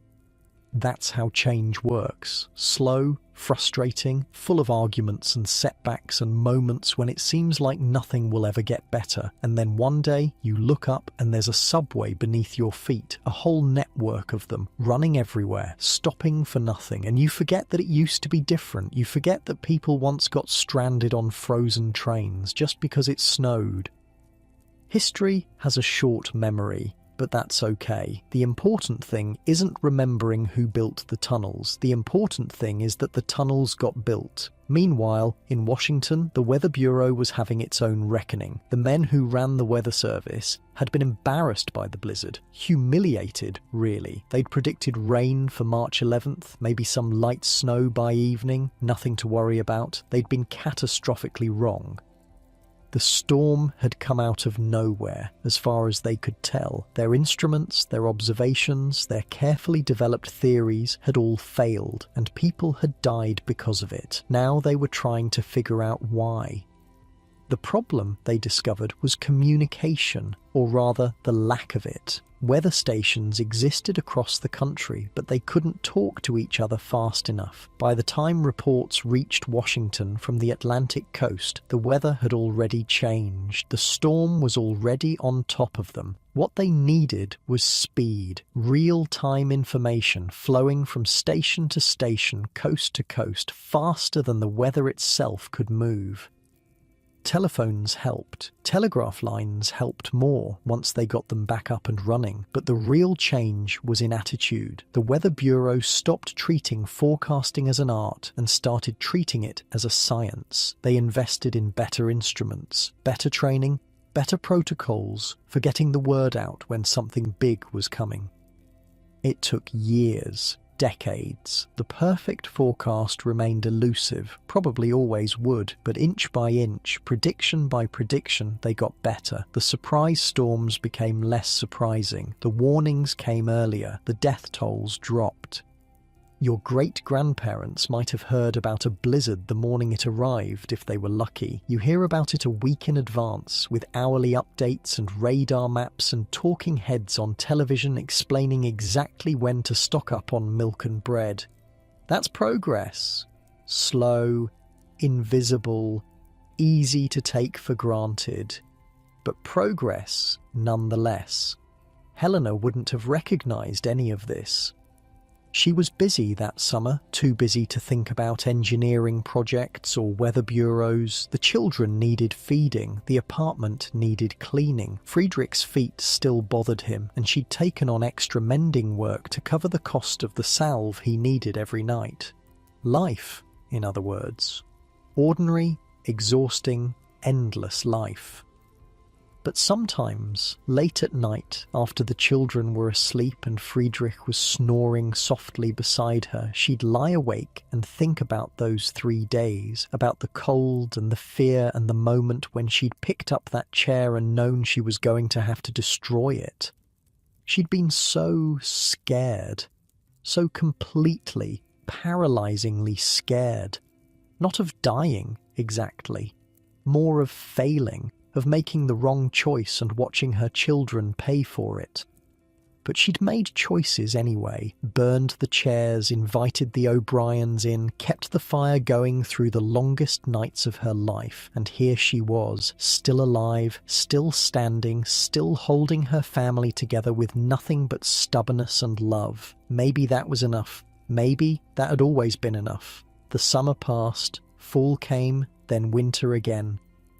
This winter was milder, cold but manageable. Snow fell, but not like before, nothing like before. The children played in it, made snowmen, threw snowballs at each other until their mittens were soaked through. Helena watched from the window, her heart doing a little jump every time a gust of wind kicked up. But the wind died down. The sun came out, the children came inside, laughing and red-cheeked, demanding hot cocoa. Just a normal winter, just a normal day. Friedrich came up behind her, put his hand on her shoulder. "You okay?" She nodded. "Just watching." "They're fine." "I know." But she kept watching anyway. Some fears don't go away. They just get quieter. Across the prairie, Anna Olsen was having a similar experience. She was 14 now, growing up fast the way farm children do. Her father had remarried in the fall, a widow from the next county over with 2 children of her own. The house was louder now, more crowded, more alive. Anna didn't mind. She'd spent too long being the adult in the family, trying to fill a space that wasn't hers to fill. Having a stepmother took some of the weight off her shoulders. She could be a kid again, at least some of the time, but she still woke up at night when the wind blew hard. Still felt her heart race when the sky turned that particular shade of grey. Still counted heads, automatically, every time a storm rolled through.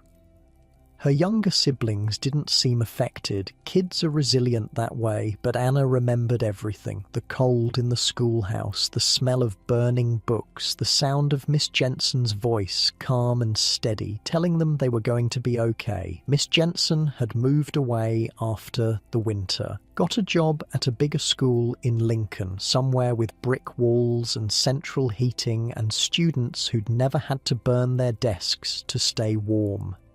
Anna understood. She'd have left too if she could, but she couldn't. The farm needed her, her family needed her, and maybe, just maybe, she needed to stay, to prove to herself that the prairie couldn't scare her away. Some nights, when the wind was calm and the stars were bright, she'd walk out to the edge of the wheat field and just stand there, breathing, listening, feeling the land under her feet, solid and real and permanent. This was home, for better or worse, through blizzards and droughts and whatever else the sky decided to throw at them. This was home. She wasn't going anywhere. The years that followed were kind to some, cruel to others. The prairie filled up with more settlers, more farms, more little towns, with schools and churches and general stores. The railroad pushed further west, bringing supplies and mail and newspapers full of news from cities most folks would never see.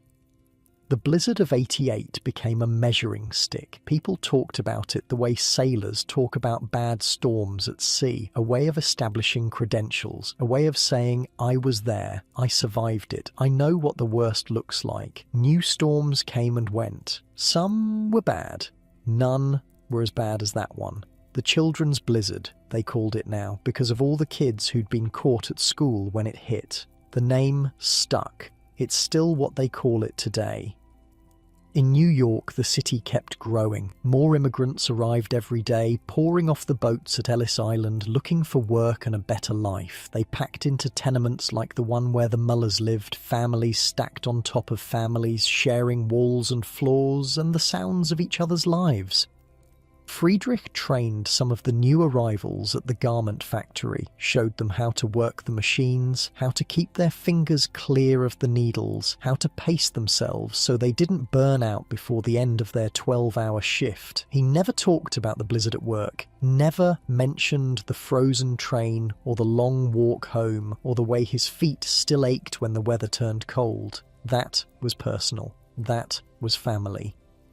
But sometimes, when a new worker complained about the conditions, about the heat or the noise or the endless monotony, Friedrich would just look at them, not unkindly, just a look that said, "You don't know what hard is, you don't know what survival means." He never said it out loud, didn't need to, the look was enough. Helena's geraniums survived the summer, died in the fall, and came back the next spring. She'd learned to bring them inside before the first frost, to keep them dormant in a dark corner of the apartment until the warmth returned. It became a ritual, a small victory she could count on every year, life coming back, colour returning to the grey. The children grew. Wilhelm shot up like a weed, all elbows and awkward angles. By 12, he was nearly as tall as his father. Karl stayed small but got clever, always figuring out faster ways to do things, always asking questions the teachers couldn't answer. And Greta, quiet Greta, turned out to have a voice like a bell. She sang in the church choir every Sunday, her voice rising above the others, clear and pure and somehow sad. They were good kids, all three of them. They'd carry the memory of those 3 days for the rest of their lives, even if they didn't talk about it much, even if it faded into the background of all the other memories that came after. That's how trauma works. It doesn't disappear. It just gets crowded out by everything else, by school and work and love and loss and all the ordinary experiences that make up an ordinary life. The storm was always there, underneath, a foundation they'd built everything else on top of. Some foundations are made of joy, some are made of pain, most are made of both. The Muller Foundation was strong, strong enough to hold whatever came next, and things did come. Good things and bad things and everything in between. That's life. That's always been life. But they faced it together, just like they'd faced the storm. That's what families do. That's what humans do. We hold on to each other and we keep walking. The engineers kept working on their subway plans, year after year, revision after revision, arguing about routes and depths and ventilation systems. Politics got in the way, money got in the way. People who owned property along the proposed routes complained about property values and construction noise and the general inconvenience of progress. But the plans moved forward, slowly, stubbornly, inevitably. Ground was broken in 1900. 4 years of digging and blasting and hauling dirt out of the earth, bucket by bucket, load by load. Men died in the tunnels, cave-ins, accidents, the usual toll that progress demands. And then, in 1904, the first train ran. Underground, below the streets, safe from snow and ice and everything the sky could throw at it. Friedrich was there for the opening. He rode the first train, packed in with thousands of other New Yorkers, all of them marvelling at this impossible thing. A train beneath the earth, a city under the city. He thought about that frozen night on the elevated tracks. Thought about the hours of standing in the cold, waiting for help that wouldn't come. Thought about climbing down that makeshift rope ladder into chest-deep snow. Never again. The train hummed along, smooth and warm and utterly indifferent to the weather above. Friedrich smiled. For the first time in 16 years, he felt like the storm had truly ended. Helena wasn't with him. Someone had to stay with the children, but he told her about it that night. Described every detail, tried to put into words what it felt like to be part of something so big. "It's the future," he said, "right there under our feet. The future." She nodded, not entirely understanding, but happy to see him happy. That was enough. "Your breathing is probably slower now, your body heavier. That's good. That's exactly right. Let yourself sink into the mattress. Feel how soft it is, how warm. Feel the weight of the blankets, holding you down, keeping you safe. You're not on a frozen prairie. You're not in a tenement with the fire dying and the cold creeping in. You're here in your bed with heat pumping through the walls and food in the kitchen and a phone in your pocket that can tell you exactly what the weather will be tomorrow." All of that exists because of people like Helena, like Friedrich, like Minnie Freeman and Anna Olsen and the engineers bent over their blueprints in that office on Lower Broadway. They didn't know they were building the future. They thought they were just surviving the present. But survival is how the future gets built. One stubborn choice at a time. One burned chair at a time. One step through the snow at a time. You're part of that chain now. Connected to everyone who came before. Everyone who refused to give up. Everyone who kept walking when walking seemed impossible. Sleep is coming. Let it come. There's more story to tell, but it can wait. The good parts always can. Alright, that's section 7. Let me know when you're ready for the final part. Years passed. They do that. Friedrich's hair went grey, then white. His limp got worse, then better, then worse again. He retired from the garment factory in 1912, 24 years after the storm. His feet had finally had enough. Helena threw him a party. Nothing fancy, just the family, some neighbours, a cake she'd baked herself. Friedrich sat in a chair by the window, the same window Helena had looked out of all those years ago, and watched his grandchildren play on the floor.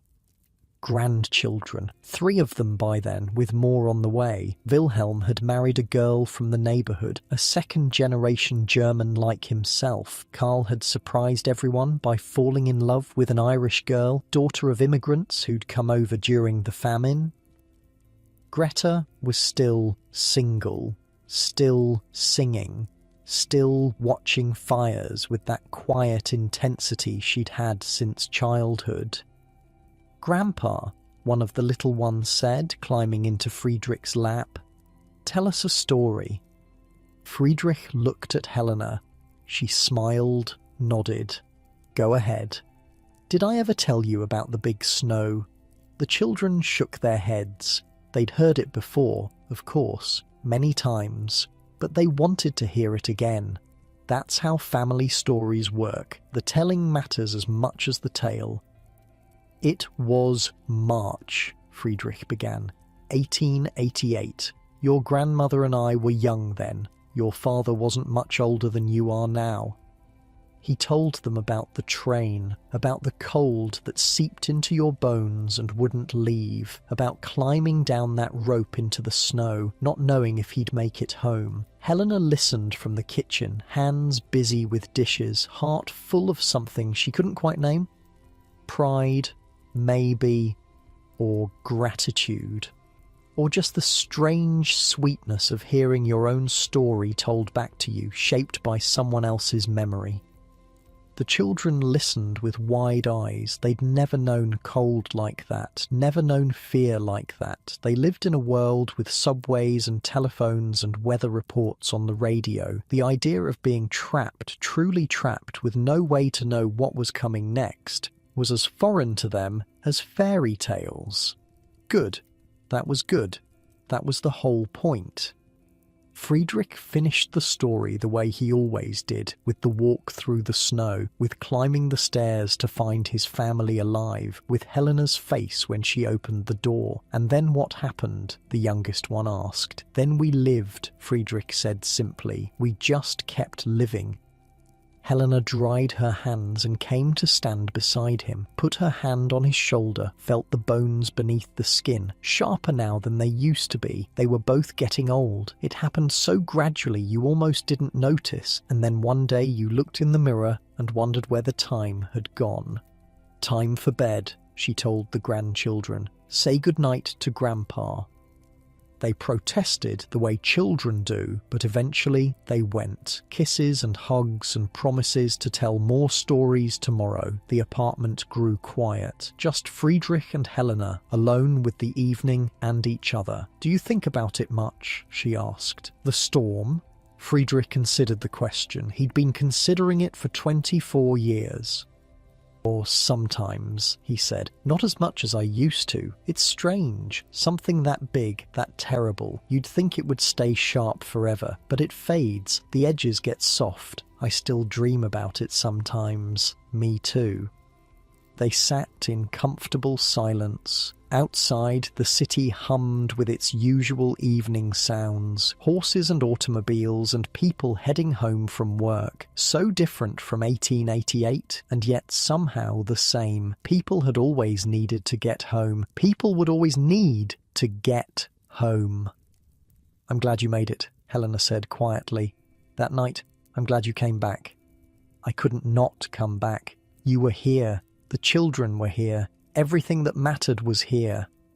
She leaned against him the way she had 1,000 times before, felt his arm go around her, familiar and warm. "We did okay," she said, "didn't we? We did okay." And they had. Not perfect, not easy, but okay. They'd raised 3 children into decent adults. They'd kept a roof over their heads and food on the table. They'd loved each other through arguments and hardships and the slow erosion of time.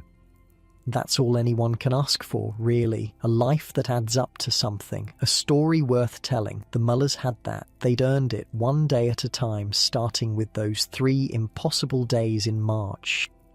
Somewhere in the city, Mrs. O'Brien was having a similar conversation with her own grandchildren. The baby she'd carried through that storm, little Margaret, was grown now with children of her own. She'd never remembered those 3 days, of course. Too young, but she'd heard the story so many times it felt like a memory anyway. "Your grandmother saved us," Mrs. O'Brien would say, nodding toward Helena's memory, "invited us in when she didn't have to, shared everything she had. That's what good people do." Margaret passed that story down too, to her children, her grandchildren, the generations that came after. The Irish family and the German family bound together by 3 days of cold and fear and kindness. Some debts never get repaid, some gifts never get forgotten.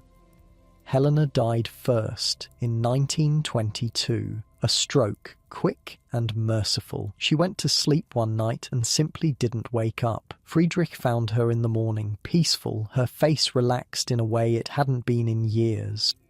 He lived another 3 years after that. Quieter years. He spent most of his time with the grandchildren, telling stories, watching them grow. He'd become the old man in the chair by the window, the keeper of family history, the one who remembered things nobody else could remember. When he died, they buried him next to Helena in a small cemetery in Brooklyn. The whole family came, all 3 children, now middle-aged themselves, all the grandchildren, some with children of their own. A crowd of descendants standing in the cold, saying goodbye to a man who'd walked through a blizzard to get home to them. The headstone was simple: Friedrich Müller, Helena Müller, the dates. Nothing about the storm, nothing about the chairs she'd burned or the train he'd escaped. Those stories lived on in other ways, in the memories passed down from generation to generation, in the way the family gathered every March, without quite knowing why, to share a meal and be together. Some legacies are carved in stone, the best ones are carried in hearts. Out on the prairie, Anna Olsen grew old too.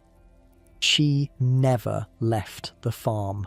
Never wanted to, really, despite everything. She married a man from the next county, had 4 children of her own, watched the wheat grow and fail and grow again through decades of seasons. The schoolhouse where she'd spent those terrible days was torn down, eventually. Too old, too fragile, too full of memories nobody wanted to keep. They built a new school in town, brick and mortar, with a furnace in the basement and plenty of coal to feed it. Anna's children went there, her grandchildren too. None of them ever had to burn books to stay warm. None of them ever had to huddle together on a classroom floor praying for morning. Progress, slow and imperfect, but real. Miss Jensen, the teacher who'd kept them all alive, wrote to Anna once. Years later, when they were both grown women with families of their own. A short letter, just a few lines, asking how she was, asking if she remembered. Anna wrote back. Of course she remembered. How could she forget? They exchanged letters for years after that. Christmas cards, birth announcements, the small updates that pass between people bound by something they can never fully explain. They'd shared 3 days together, teacher and student, huddled in a freezing schoolhouse while the world tried to kill them. That kind of thing doesn't go away. It becomes part of you, woven into the fabric of who you are. When Miss Jensen died in 1941, Anna was one of the few people from those days still alive. She sat down that evening and wrote out the story one more time. All of it. The cold, the fear, the burning desks, the long wait for dawn. She wanted her grandchildren to have it. Wanted them to know what their grandmother had lived through back when she was just a scared little girl on the prairie. This is your history, she wrote at the end. This is where you come from. Remember it. The letter got passed down through the family, copied and recopied, shared at reunions, read aloud to children who'd never seen a blizzard and couldn't quite imagine what it meant to be cold, really cold, cold enough to die. That's how stories survive, not in books or monuments, but in the hearts of the people who carry them forward, in the telling and retelling generation after generation until the names get fuzzy but the truth remains. We survived. We held on to each other. We made it through. The 20th century rolled on. Wars came and went. The prairie filled up with towns and roads and power lines. New York grew taller and louder and more crowded than anyone in 1888 could have imagined. The blizzard faded into history. Just another old story, one of thousands taught in schools and forgotten by graduation. The people who'd lived through it died off one by one, taking their memories with them. But something remained in the infrastructure of the city, in the tunnels beneath the streets, in the warning systems that flash across your phone before every storm, in the simple fact that you can turn on a faucet and get hot water, flip a switch and get light, call someone on the other side of the world and hear their voice in seconds. All of that was built by people who knew what it meant to go without, who remembered the cold and the dark and the helplessness and swore their children would never have to feel the same. That's the gift they gave us, not just survival, but the tools to survive better, easier, safer. Every time you check the weather on your phone, you're using something that started in the ashes of 1888. Every time you ride a subway through a snowstorm, you're benefiting from decisions made by people who froze on elevated trains and said, "Never again, the past isn't gone, it's everywhere, built into everything, invisible but essential." Anna told her story sometimes when people asked. The storm, the cold, Miss Jensen's calm voice, the long wait for dawn. She told it plainly, without drama, the way you tell a story you've told 100 times before. "We survived," she'd say at the end. "That's all, we just survived." As if survival was a small thing, as if getting through the worst and coming out the other side was nothing special. But it was special.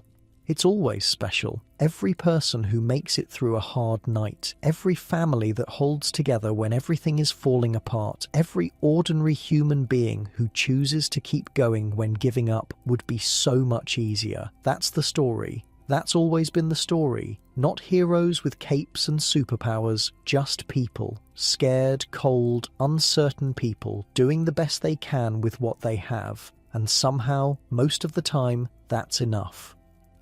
Your eyes are heavy now, really heavy, and that's okay. Let them close. Let the story settle into you like snow settling on a quiet field, soft and white and peaceful. Think about Helena at her window, watching the stars come out after 3 days of grey. Think about Friedrich climbing those stairs, heart pounding, hoping against hope. Think about Minnie Freeman walking blind through the blizzard with 13 children holding onto each other for dear life.